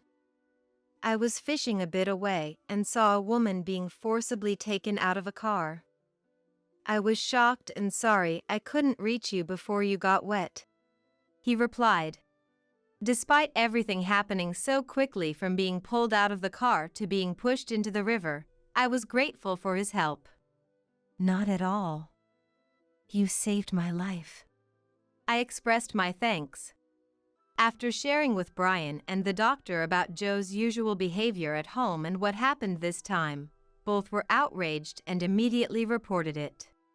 The next day, to witness Joe's arrest, Brian and I went home together. I was still not fully healed, so I was in a wheelchair. The police were waiting for Joe as he returned home from work. Seeing me and Brian, Joe looked between us and mockingly said, Did you have an affair and get in trouble with the police? Your life is over. Laughing. Confused by his absurd conclusion, the police said, What are you talking about? We're here to take care of you. And handcuffed Joe. Joe, yelling, said, What did I do? Who is this guy? Explain. Trying to grab me even as the police restrained him. Astonished, I said, Did you forget what you did to me? Dragging me out of the car and pushing me into the river? That's a crime, isn't it? Looking straight into Joe's eyes. But you're alive, so I don't see why I'd be arrested. Joe retorted nonsensically. Being alive doesn't justify anything. Joe didn't apologize for anything he had done. Far from it, he insisted he was not at fault, and to me, he no longer seemed like a husband but something devoid of human compassion. The act of throwing someone into the river, given the real possibility of death resulting from it, is considered attempted murder. The police explained carefully. Joe had heard of fractures but never experienced one himself. Many around him had suffered fractures and seemed to live normally, so Joe perceived it as a minor injury. I thought fractures healed quickly, and given Isabella's resilience, I assumed she'd easily climb out of the river unharmed. Joe argued, claiming his arrest was an overreaction. He also assumed my absence from home was due to my reluctance to do housework, maintaining his innocence. Then, Brian, who had been silent till now. All I've heard is you justifying your actions. It seems you're not concerned about Isabella's injuries. From what I witnessed, your indifference is unbelievable. He spoke up. Joe scoffed. You claim to have seen the scene, but there was no one there, was there? Do you have proof you were present? To which Brian countered, showing Joe a video. There's plenty of evidence. Though taken from a distance, it clearly captured Joe dropping me into the river. When I arrived, Isabella was nearly drowning, teetering on the edge of life and death. You wouldn't have seen, having left after dropping her. It's hard to tell from above, but the current was strong. Brian continued. From the bridge, it might have seemed deserted, but the shore had people like me fishing, or couples jogging, surprisingly many witnesses. They all provided evidence for Isabella. Brian proudly showed Joe the videos. Joe's face visibly paled as if in a cartoon. This was taken by another couple. As someone with a loved one, I find this unforgivable. They insisted you must pay for your actions. Brian silenced Joe. Frustrated and unable to retort, Joe could only glare at us. Seeing him, I said, "Showing this in court will certainly demonstrate the malice in your actions." Finally conceding, I'm sorry. Joe apologized. He pleaded, "Please, I have a job. Spare me the arrest and the trial." But I realized his apology was only out of fear of his company finding out. Unforgiven, we proceeded to trial. Upon hearing of the trial, Joe protested. I apologized. What more do you want? I'll fight this in court. I won't let you have her way. His outcry didn't deter me. I was determined to see the trial through. With decisive evidence in hand and Brian's support, I was able to calmly face Joe to the end. Joe insisted that fractures were minor injuries that everyone around him recovered from easily, attempting to depict me as lazy, but no one was swayed. I had been discharged from the hospital to continue rehabilitation at home, as explained by the doctor, not because I was fully healed. Joe's attempt to diagnose me without medical expertise only garnered sympathy for me from everyone present. The judge, after viewing the evidence I brought, handed down a swift prison sentence without probation to Joe, citing the maliciousness of his actions. Even after the verdict, Joe refused to give up. The judge and police are all deceived. Is she even really fractured? If so, her suffering seems like an act. And stop this nonsense and just obey me like before. What happened to you, Isabella? He ranted. To which I quietly responded, "The one who is wrong here is you." Joe's continued slander worsened the judge's impression, extending his sentence, as he inflicted more pain upon himself through his actions. Finally, everything ended, and I was free from Joe through divorce, feeling both exhausted and relieved. The more I put effort into my work, the more Joe used to get angry in the past. But now, I can focus entirely on what I want. It's as if Joe never existed. I concentrate on what's in front of me and steadily build my career. Fortunately, my workplace had no one who undermined others' character. And the depressive state Joe's attitude had induced in me gradually improved, allowing me to reclaim my former self. I also moved out of the cramped house I had lived in, enjoying a more elegant lifestyle. managing household chores and indulging in my interests as if reclaiming my lost time. Life is good now. Maybe marriage isn't for me for a while. I mused, noticing Brian looking at me sadly. The person I am today exists thanks to Brian, who saved me when I was drowning in the river. He was there for me, exhausted in both body and mind, after the trial ended and the divorce was finalized. He accompanied me during my hospital stay and my first trial, which is why I desperately wanted to express my gratitude by inviting him out for a meal on my treat today.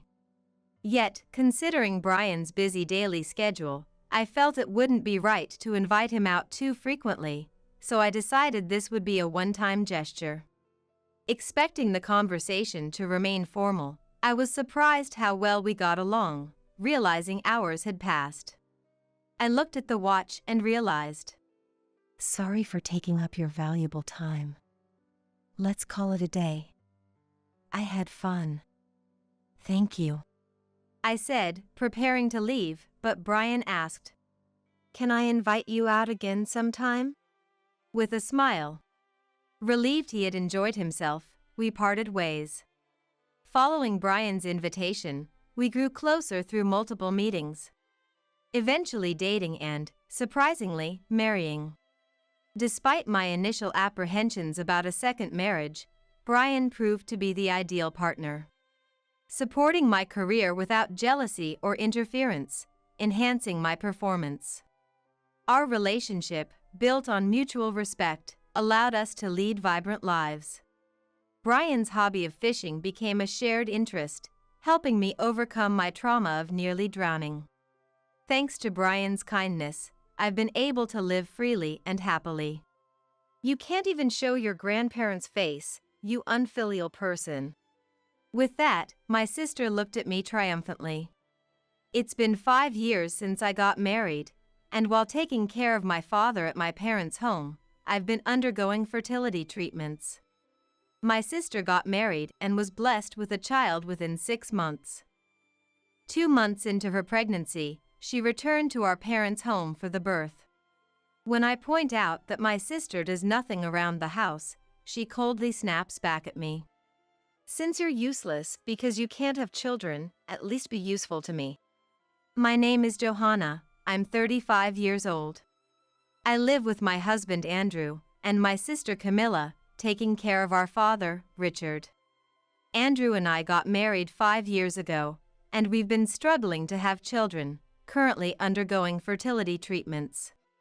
Camilla also got married and lives in a condominium with her husband, William, who is often away on business trips, leaving her alone at home a lot. Claiming it was for early birth preparation, she moved in with us, where Richard and my husband and I live, 2 months into her pregnancy.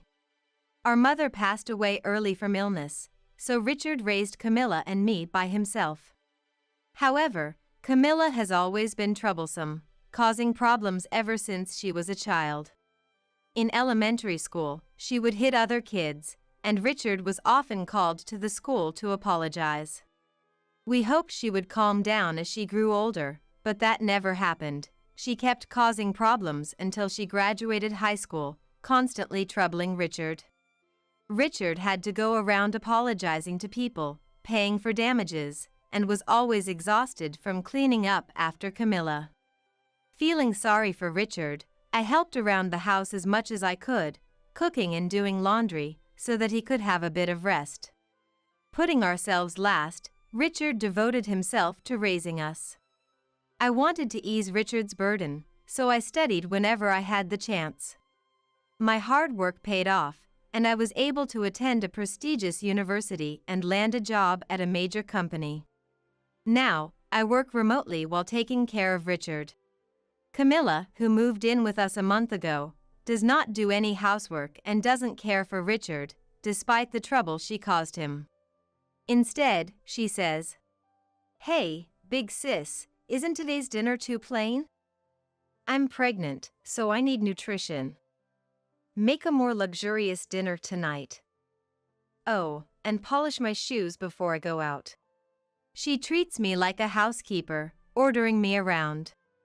My sister, having become pregnant before me, thinks she has the upper hand. Why don't you take care of your own things for once? I was stressed out by Camilla's inactivity. Lying on the living room sofa, she glared at me. You can't even show your grandparents' face, you unfilial person. She sneered. What a thing to say! I would have children if I could. But that's not possible for me. Filled with frustration, I looked down.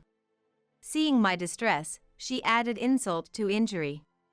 Since you're useless because you can't have children, at least be useful to me. Camilla snapped coldly. Tears welled up, and I was left speechless, so I left the room. I went to my bedroom and cried into my pillow. Yet, I kept telling Camilla every day that it's better for her and the baby if she moved a bit, and to take care of herself. One day, perhaps in a bad mood. Enough, you're so annoying. Can't you just leave the house? Just come here for Dad's care and the chores. She blurted out something outrageous. If you dislike me that much, why don't you go back home? To which she replied, Going back home would just increase my workload. What do you think I'm here for? You're the housekeeper, just listen to what I say and keep quiet. Camilla said, mocking me. Realizing it was a waste of time, I started preparing for work. While I worked, Camilla lounged on the sofa, eating snacks and watching TV. I debated telling Andrew about the situation but didn't want to drag him into a sibling quarrel. Camilla puts on a good front in front of Andrew, so it probably looks like we're living harmoniously. While I was hanging laundry, "How long are you planning to stay here?" Camilla suddenly asked. "I have to take care of Dad. I can't just leave," I said while hanging the clothes. It's going to be a problem if you don't leave. The baby is coming soon. You need to free up your room for us. My husband and I were using the bedroom that Richard used to occupy. This room is the largest in the house. That's impossible. I refused, and she just said, okay, and backed off easily. The next day, while I was working, Camilla, usually lazing on the sofa, seemed to be up to something. Busy with work, I didn't pay much attention until I went to my room and was shocked. The long-running manga I had collected since childhood, and the accessories and clothes I bought as a reward for myself upon employment, were all gone. Instead, the floor was covered with baby items. I rushed down the stairs and confronted Camilla relaxing in the living room. Camilla, where did you put the stuff from my room? Eh? It was in the way, so I sold it. If you're not leaving, we need the space. Your room is going to be the baby's room. I cleaned it up for you, so you should be thankful, she said nonchalantly, showing no sign of remorse. It's unacceptable to sell someone's belongings without permission. Bring them back now. I'm usually calm, but I couldn't remain so this time. Each item was filled with memories and treasured by me. Why are you so angry? You always say to move if I can, so I did while I could. There's no money left, just give up, she said, disinterestedly shifting her gaze back to the TV. Among the items Camilla sold was the engagement ring Andrew had given me. I insisted she buy it back, but she claimed she had no money and went back to her room. I told Andrew about everything that had happened so far, including today's incident, and apologized for the engagement ring being sold. Andrew was shocked to hear the story but immediately went to buy back the ring, and thankfully, we were able to retrieve it. Since then, I started paying more attention to Camilla's actions. I noticed that Camilla goes out a lot for someone who is pregnant. She lazes around during the day, but leaves in the evening and often returns late at night or in the morning. I hadn't worried about it before since Camilla has always been more active at night, but I wondered what she could be doing while pregnant. I discussed it with Richard and Andrew, and we decided to investigate her actions. One day, I secretly followed Camilla, who had dressed up and left the house.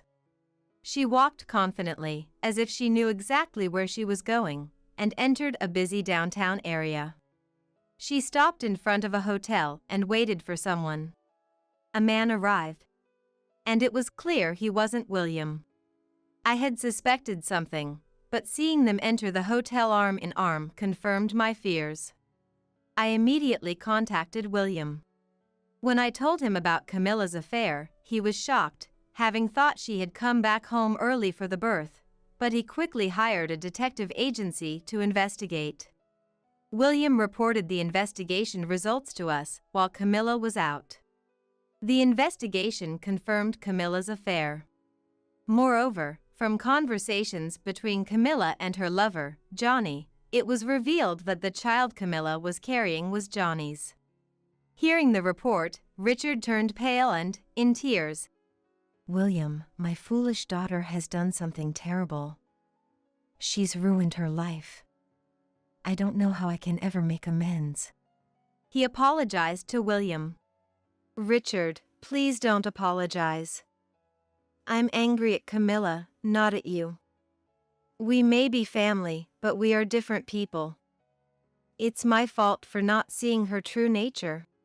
Camilla betraying such a man of character was beyond foolish. We agreed to gather on Saturday when Camilla would be home, and then we adjourned. Saturday. The sound of the front door opening echoed.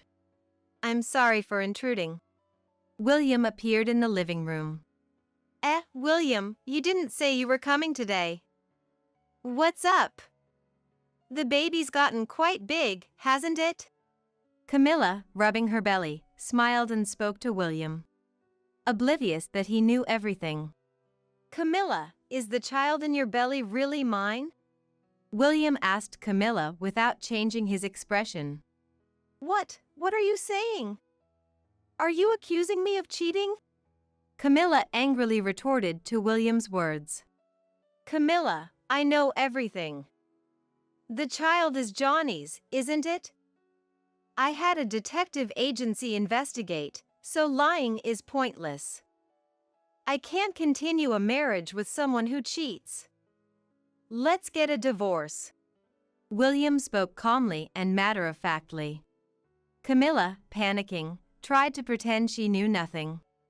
William, what are you talking about? The child in my belly is yours. We're not getting a divorce. Camilla denied it, but William placed the photos from the detective agency of Johnny and her on the table. Can you still say you haven't cheated after seeing these? Camilla looked shocked at the photos, but claimed, It's not what it looks like. He was just giving me advice. It's terrible you would doubt me. There's no need for hotel meetings for advice, I retorted, frustrated by Camilla's refusal to admit her affair. So, how do you explain this? William played an audio recording obtained by the detective agency. Camilla, your belly has gotten quite big. Yes, it's because it's your child. It's going to be adorable. He doesn't know it's my child, does he? Don't worry, William is clueless. I married him for his money anyway. I want to raise your child without any financial troubles, so it had to be someone wealthy. William stopped the recording there. Too bad I found out, he said. Camilla's face turned pale. Upon hearing the audio for the first time, Richard, with his face flushed red and shaking with anger. Camilla, do you not have a conscience? All you think about is using people. It's high time you learn some shame, he exclaimed. Perhaps realizing there was no way out, she defiantly retorted. It's my child, no matter who the father is. It will be Dad's first grandchild regardless, so what's the problem? I'm going to have this child and raise it here. Unable to contain my anger at Camilla's defiant outburst. Camilla, How much trouble do you have to cause Dad before you're satisfied? Do you have any idea how much you've made him suffer because of you? I yelled louder than I ever have before. Camilla turned to me. A useless person who can't even have children has no right to speak. Dad would be happier living with me, who can show him a grandchild's face, than with an unfilial person like you. And she laughed triumphantly as if she had one. What did you say? I exploded. Jealous because Dad pays more attention to me, right? Always playing the perfect student, but now you're the inferior one because you can't have children. The baby chose me, not you, so you should leave this house. What do you know, Camilla? How much do you think I've suffered because of you? Both of you, stop. Camilla, I don't care about the grandchild, just leave. Richard intervened. Camilla looked stunned by Richard's demand. Eh? Dad, why do I have to leave? It should be her. Camilla, I'm done cleaning up your messes. I can't deal with this anymore. I don't care about seeing the grandchild, just leave within a week. Camilla couldn't accept Richard's words. That's cruel. Dad, are we not family? And with that, she began to cry. You only think about yourself, acting out of self-interest. You've belittled Johanna and now betrayed William. You might want my inheritance, but I've decided to leave most of it to Johanna, who has sincerely taken care of me and kept our home together. Richard declared this in front of everyone. Soon after, William added, Camilla, please sign here. I'll be filing for divorce immediately after this. And don't forget about the alimony. Camilla, cornered by everyone, slammed the table. Is it fun for all of you to gang up on me? What's wrong with loving someone I truly care about? I've always loved Johnny. You should be grateful that a dull man like you got to marry me and was about to have a family. She yelled. Is that all you have to say? Then sign quickly. William remained calm throughout. He no longer seemed to regard Camilla as a fellow human. His look was akin to observing an animal. If you divorce me, you'll never find another wife, William. Don't come regretting it later. Camilla angrily signed the divorce papers and threw them at William. William filed the papers immediately, and they became strangers. The next day, just to be sure, a DNA test was conducted to confirm if the baby really was Johnny's.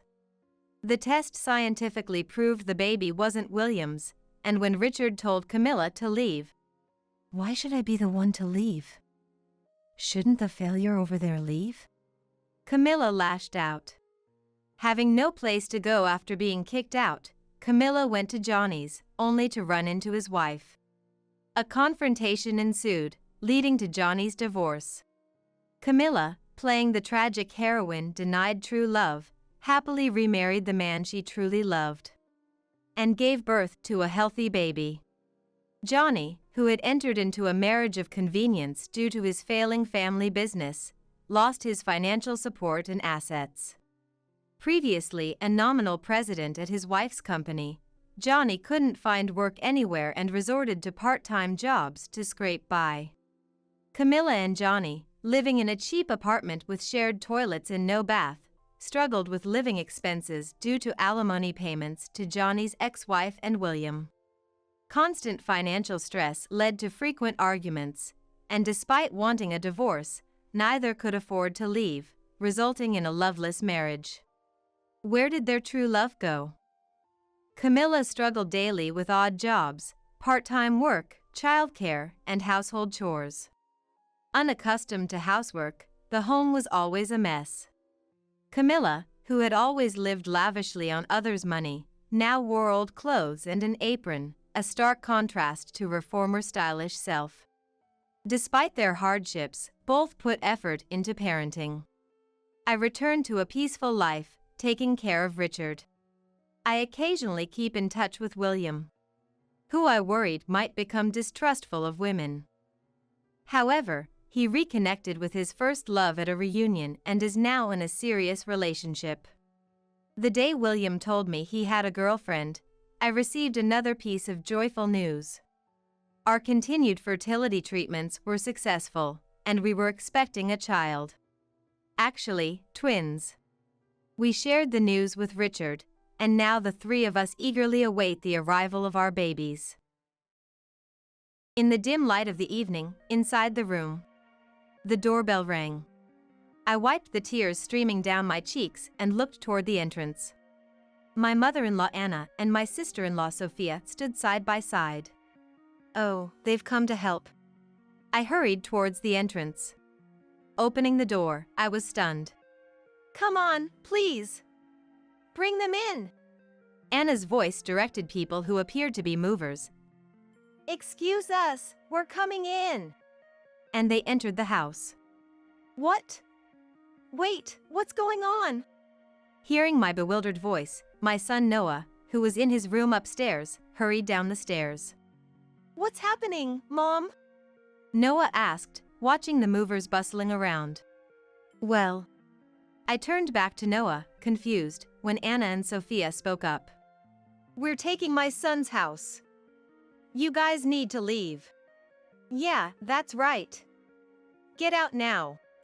Meanwhile, my father-in-law John efficiently directed the movers, and the boxes were carried into the living room as well as the other rooms one after another. Suddenly, Noah, his face turning pale, exclaimed, No, you can't do that. Don't you know, aunties? His face was ghostly pale. This house isn't Dad's anymore, and it's haunted. John turned around, and the movers stopped in their tracks. Catching everyone's attention, Noah shook with a tremor. My name is Emma, 41 years old. My husband, Liam, was a 42-year-old company employee. He had a calm nature and doesn't indulge in alcohol, smoking, or gambling. He worked diligently every day for our family. Liam's hobby was watching movies with me on weekends. Until last year, our son Noah used to join us, but since starting middle school, he preferred spending weekends with his friends over us. While I felt a bit lonely, Liam seemed to find it endearing. He fondly recalled not following his parents' advice to go to a prestigious school, his time as a class representative and student council president, and talked about his high school best friend. Jackson was your best friend, right? You've always been a top student, haven't you? I teased. Liam laughed. If my parents heard that, they'd be outraged. Squinting his eyes while reminiscing. Still, I had a great time in school. He murmured. Are you having fun now? I asked while watching a rented DVD at home. Yeah, I am. Liam answered simply. Then, looking around the living room. No. He corrected himself. It's more than fun. It's happiness. We chose and bought this house ourselves. I have a kind wife and a healthy son. His face clearly showing that. There's nothing more I want. From the bottom of his heart made me blush. That's where you say beautiful wife. I swung my arm in mock frustration, and Liam dodged with a laugh. All right, all right. I'm happy with my beautiful wife. All I need to do now is work hard to pay off that mortgage. We were still paying off our home loan. Liam had arranged the loan so that I, a housekeeper, wouldn't need to work. I'm the lucky one to have such a kind husband. I thought to myself, watching the DVD next to Liam. Liam would always say that our married life is happy, but I can't help but think it wasn't quite happy for him back when he was living at his parents' house before we got married. It's apparent to anyone that he didn't get along well with his parents and his sister, Sophia. I heard the whole issue started when Liam didn't attend the high school his parents wanted him to go to. Sophia, who is 2 years older than him, obediently enrolled in the high school chosen by their parents. She went to college and even got a job at a company her parents approved of, just as they wanted. My sister has become incapable of thinking or deciding for herself. According to Liam, that's how it was. It's easy to just do as your parents say, but then you become a person who can't act without their instructions. You lose the ability to adapt to situations and make your own decisions. As expected, once Sophia started working at the company, she couldn't do anything without being told what to do, felt uncomfortable, and quit within a year. Then, her parents quickly arranged her marriage to Harry, my brother-in-law. Even though Liam was there, they made Harry their adopted son-in-law and lived with him. To me, it doesn't make sense to adopt a son-in-law when you already have a capable son like Liam. And it's not like John's family was that wealthy or anything. John was just a regular company employee. I didn't see the need for them to struggle financially to send their kids to a preparatory school. Ah, that's just my mother and father putting on a show, Liam would say. Apparently, there was a wealthy family living nearby. And their daughter was the same age as Sophia. When they were younger, they used to play with the neighborhood kids, but that changed once they started attending preparatory school. Nothing in particular happened between them and that family, but Liam's parents envied that girl and her family. Determined to send their own children to a preparatory school, they saved up diligently and managed to enroll Sophia into one. As a result, their dinners were humble, except for Sophia's luxurious sandwiches, a rather odd dietary life. Not seeing the need for such a struggle, Liam chose to attend a local high school. I think that was the right decision. But his parents were furious, and from that day, their attitude towards Liam noticeably changed. They used to beam with vanity when mentioning the high school Sophia attended. When people would remark, "I bet your son is too," they might have felt embarrassed admitting he went to a local school. But there's no need to dream of a higher standard of living than necessary. The in-laws and Sophia's family of 3 kids lived in a rented house. Not that there's anything wrong with renting, but I do wonder if they could have spent their money more effectively instead of just for appearances.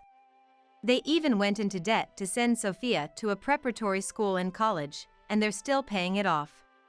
I could never understand their way of thinking or their sense of money.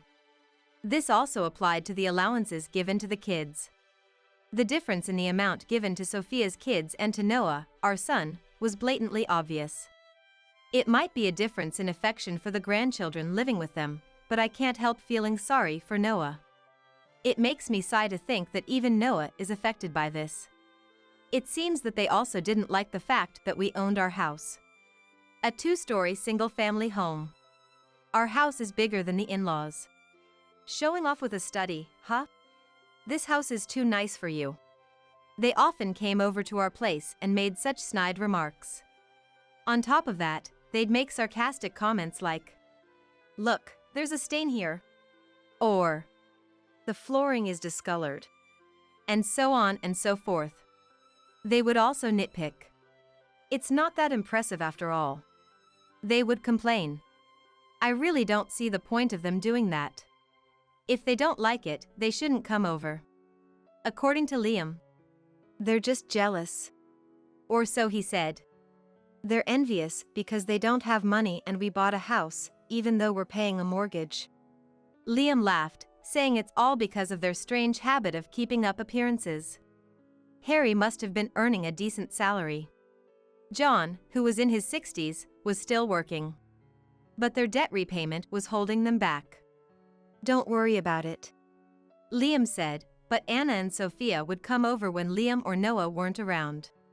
Lately, they've been walking around our house freely while I prepare coffee. "This should be our bedroom. My husband likes this room. This room is spacious, maybe it could be a study room for the kids?" They'd exchange such comments with each other. "What are you doing?" When I finally let my discomfort show, they just smirked and said, "Oh dear, we were just looking around." "Yeah, and you take your sweet time making coffee." I closed the door of the room they were snooping in and had them return to the living room. When Anna asked for a spare key, I felt a bit scared. I couldn't possibly give a spare key to Anna, who walks around someone else's house uninvited. There's a chance she could enter our house when no one is around and rummage through drawers and closets. I thought it was so selfish of them to ask for a spare key when they treated Liam so poorly. I'll have to talk to Liam about that.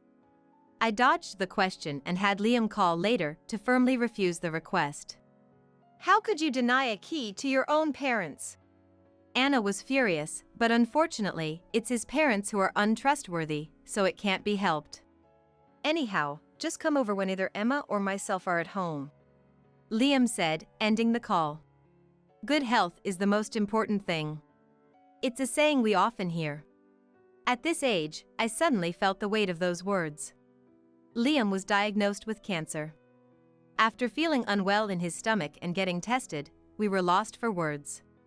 Each test revealed more cancer spread throughout his body. The doctor said that without surgery, he only had a few months to live. We had insurance, but it wasn't enough.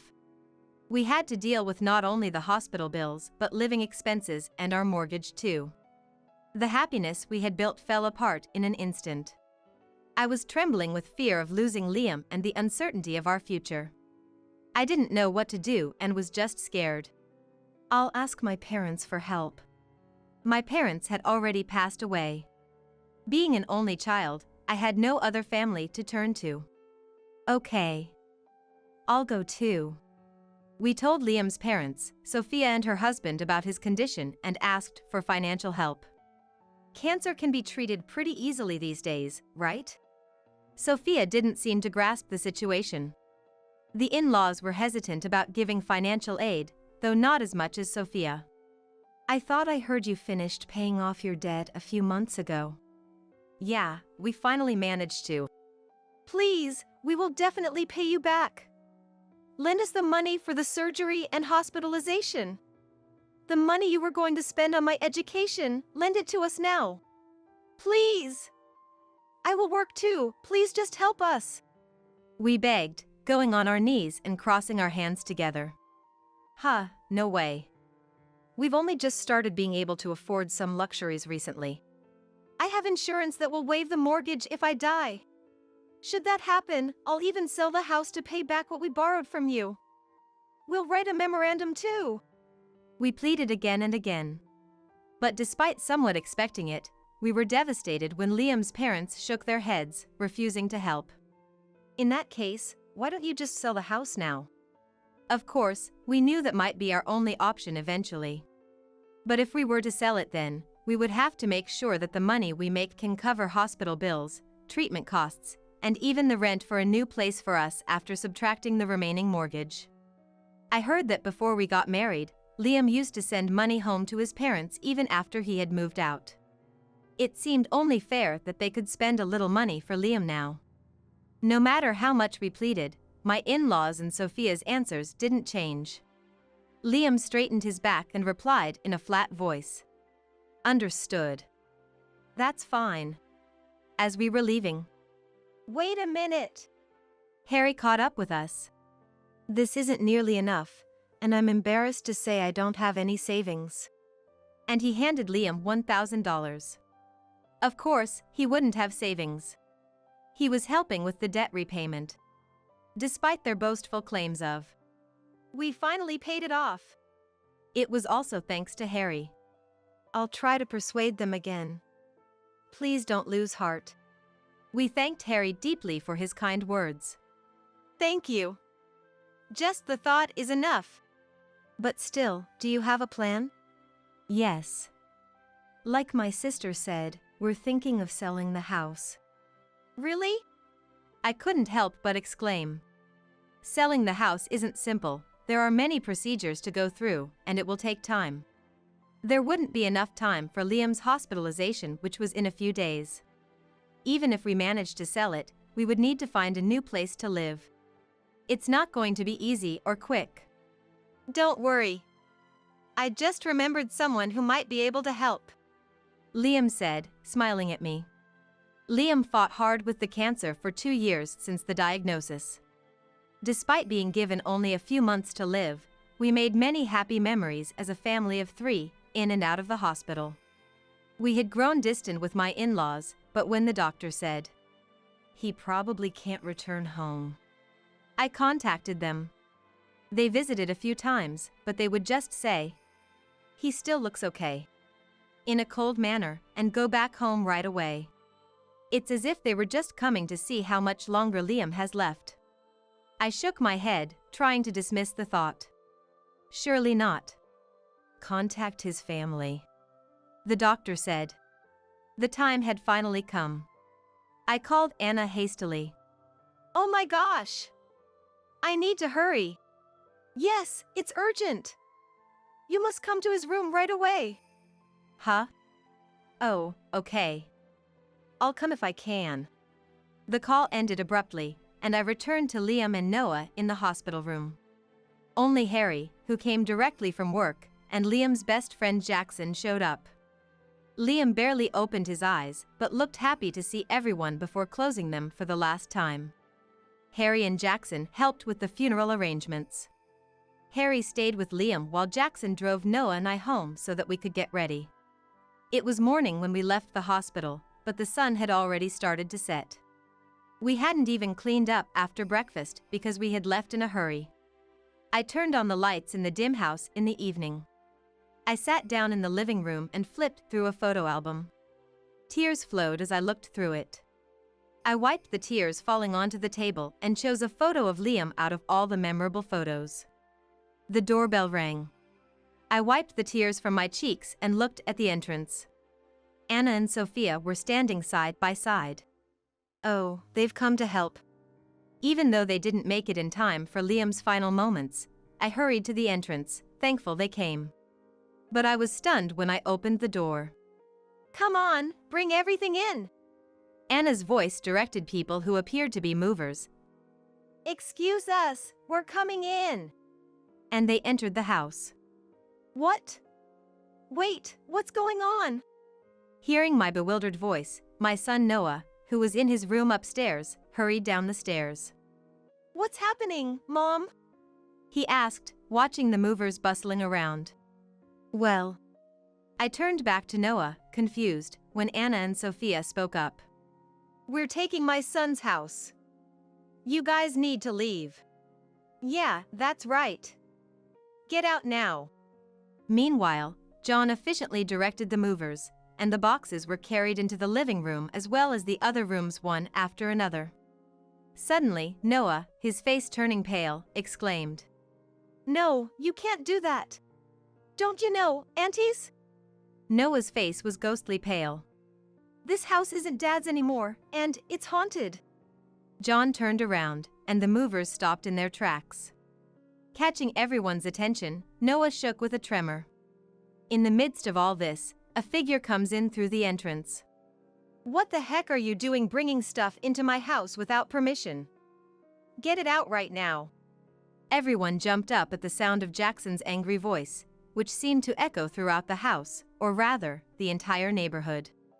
The movers began taking the stuff they had just brought in back outside without checking with my in-laws, their customers. Not knowing what to do with the boxes, they just left them on the street in front of the house. No, my desk! I heard my nephew's voice and turned to see Harry standing there with his 3 children. The children, seeing their belongings abandoned on the street, made complaints one after another, while Harry asked Sophia. I came over when I heard about the sudden move, but what's this all about? Although Harry is usually mild-mannered, he was furious. What? But Mom said we were moving. What are you talking about? You agreed too. In the midst of an ugly argument between mother and daughter, Harry coldly declared. I can't deal with you all anymore. We're getting a divorce. What? Wait, what are you saying? Harry negotiated directly with the movers to take only his and the children's belongings to his parents' house. Sorry for the trouble at such a difficult time. I'll have them take the kids and our stuff to my parents' place. Without giving Sophia a second glance, Harry and the kids left with the movers. Sophia collapsed crying on the road, and the in-laws stood dumbfounded among the remaining belongings. The neighbors came out to see what was happening, turning the situation into a nightmare. Can we at least move these inside so they're not in the way? I nodded at his words. Yes, that's fine. This is your house, after all. What do you mean? The in-laws stared at us, confused. This is the truth. The day after being refused financial help by my in-laws 2 years ago, Liam brought home with him a very tough-looking man. That man was Jackson. He ran a real estate business and even gave me his business card. I was told that he was a high school classmate of Liam's. Not only was his face tough-looking, but he had an intimidating vibe, so I couldn't help but imagine that he was involved with shady business. Noah got frightened and clung to me tightly, even though he was already in middle school. I glanced at Liam with concern. Noticing my gaze, Liam tilted his head and then laughed as if he just realized something. It's okay. Jackson might look scary, but he's a respectable member of society now. Now? That's when Noah timidly pointed it out. Jackson's eyes widened, and he smacked Liam's head. Liam! Liam was ill, for God's sake. I couldn't believe it, but Liam just laughed heartily. Noah looked so pale that I was worried if he was even breathing. Jackson, you didn't even come to our wedding, even though I sent you an invitation. And you never pay us a visit even though I invite you over. I suddenly remembered. The name Jackson often came up in Liam's stories about his school days and when he went out drinking. From the stories, he seemed like a good friend, so I never imagined this was the same person. You can see why. My looks scare people, so showing up at your wedding or visiting would just cause trouble. Is that why you're still single? I'll hit you again.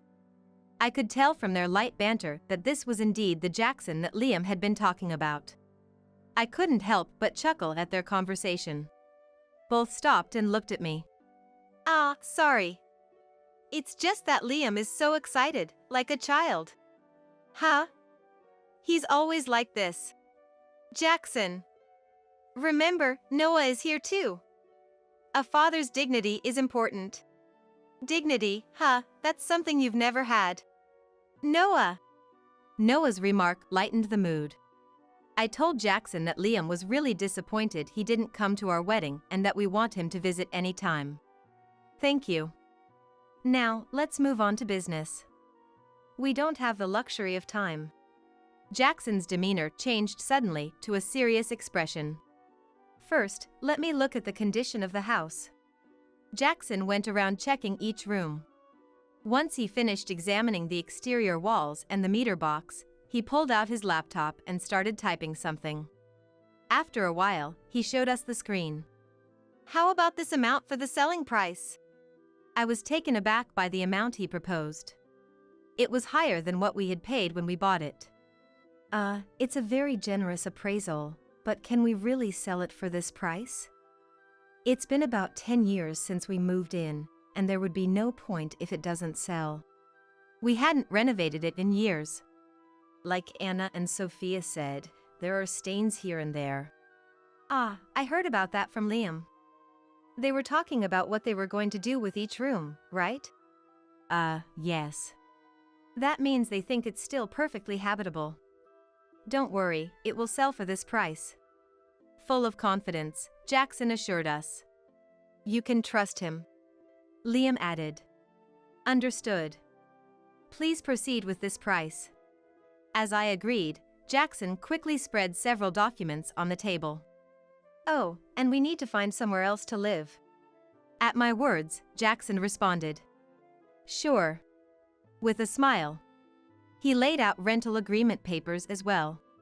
First, I will buy this house directly. That solves one problem. Then, I'll rent it back to you. There, the second problem is also solved. I was taken aback, but Jackson continued. I'll transfer the money from the sale into your account within a few days. From there, we can pay off the remaining loan. Jackson smiled reassuringly. It was a boyish smile that made his earlier intimidating impression vanish. As we filled out the documents, I noticed the rental fee. $100. Both Liam and Noah looked surprised too, peering over the document. Shouldn't it be $1,000? Liam said.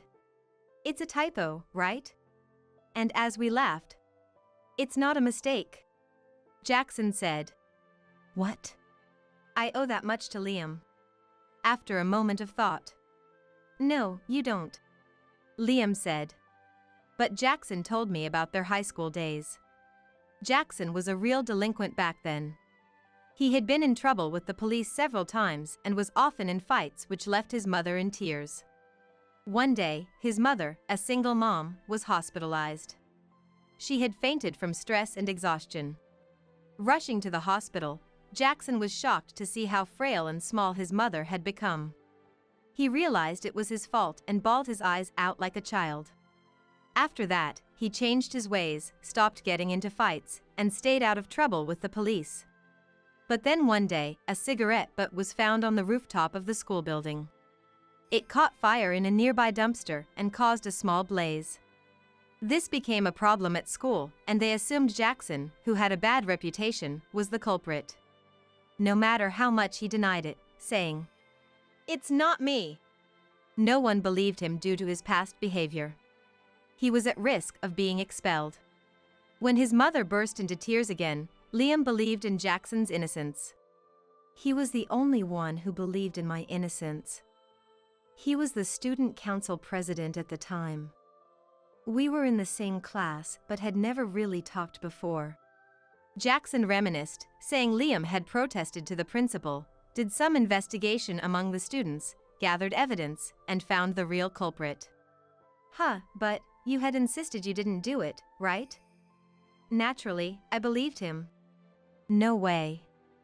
But thanks to you, I graduated high school and gave back to my mother. I even became the president of a company. That's why Jackson said he owed that much.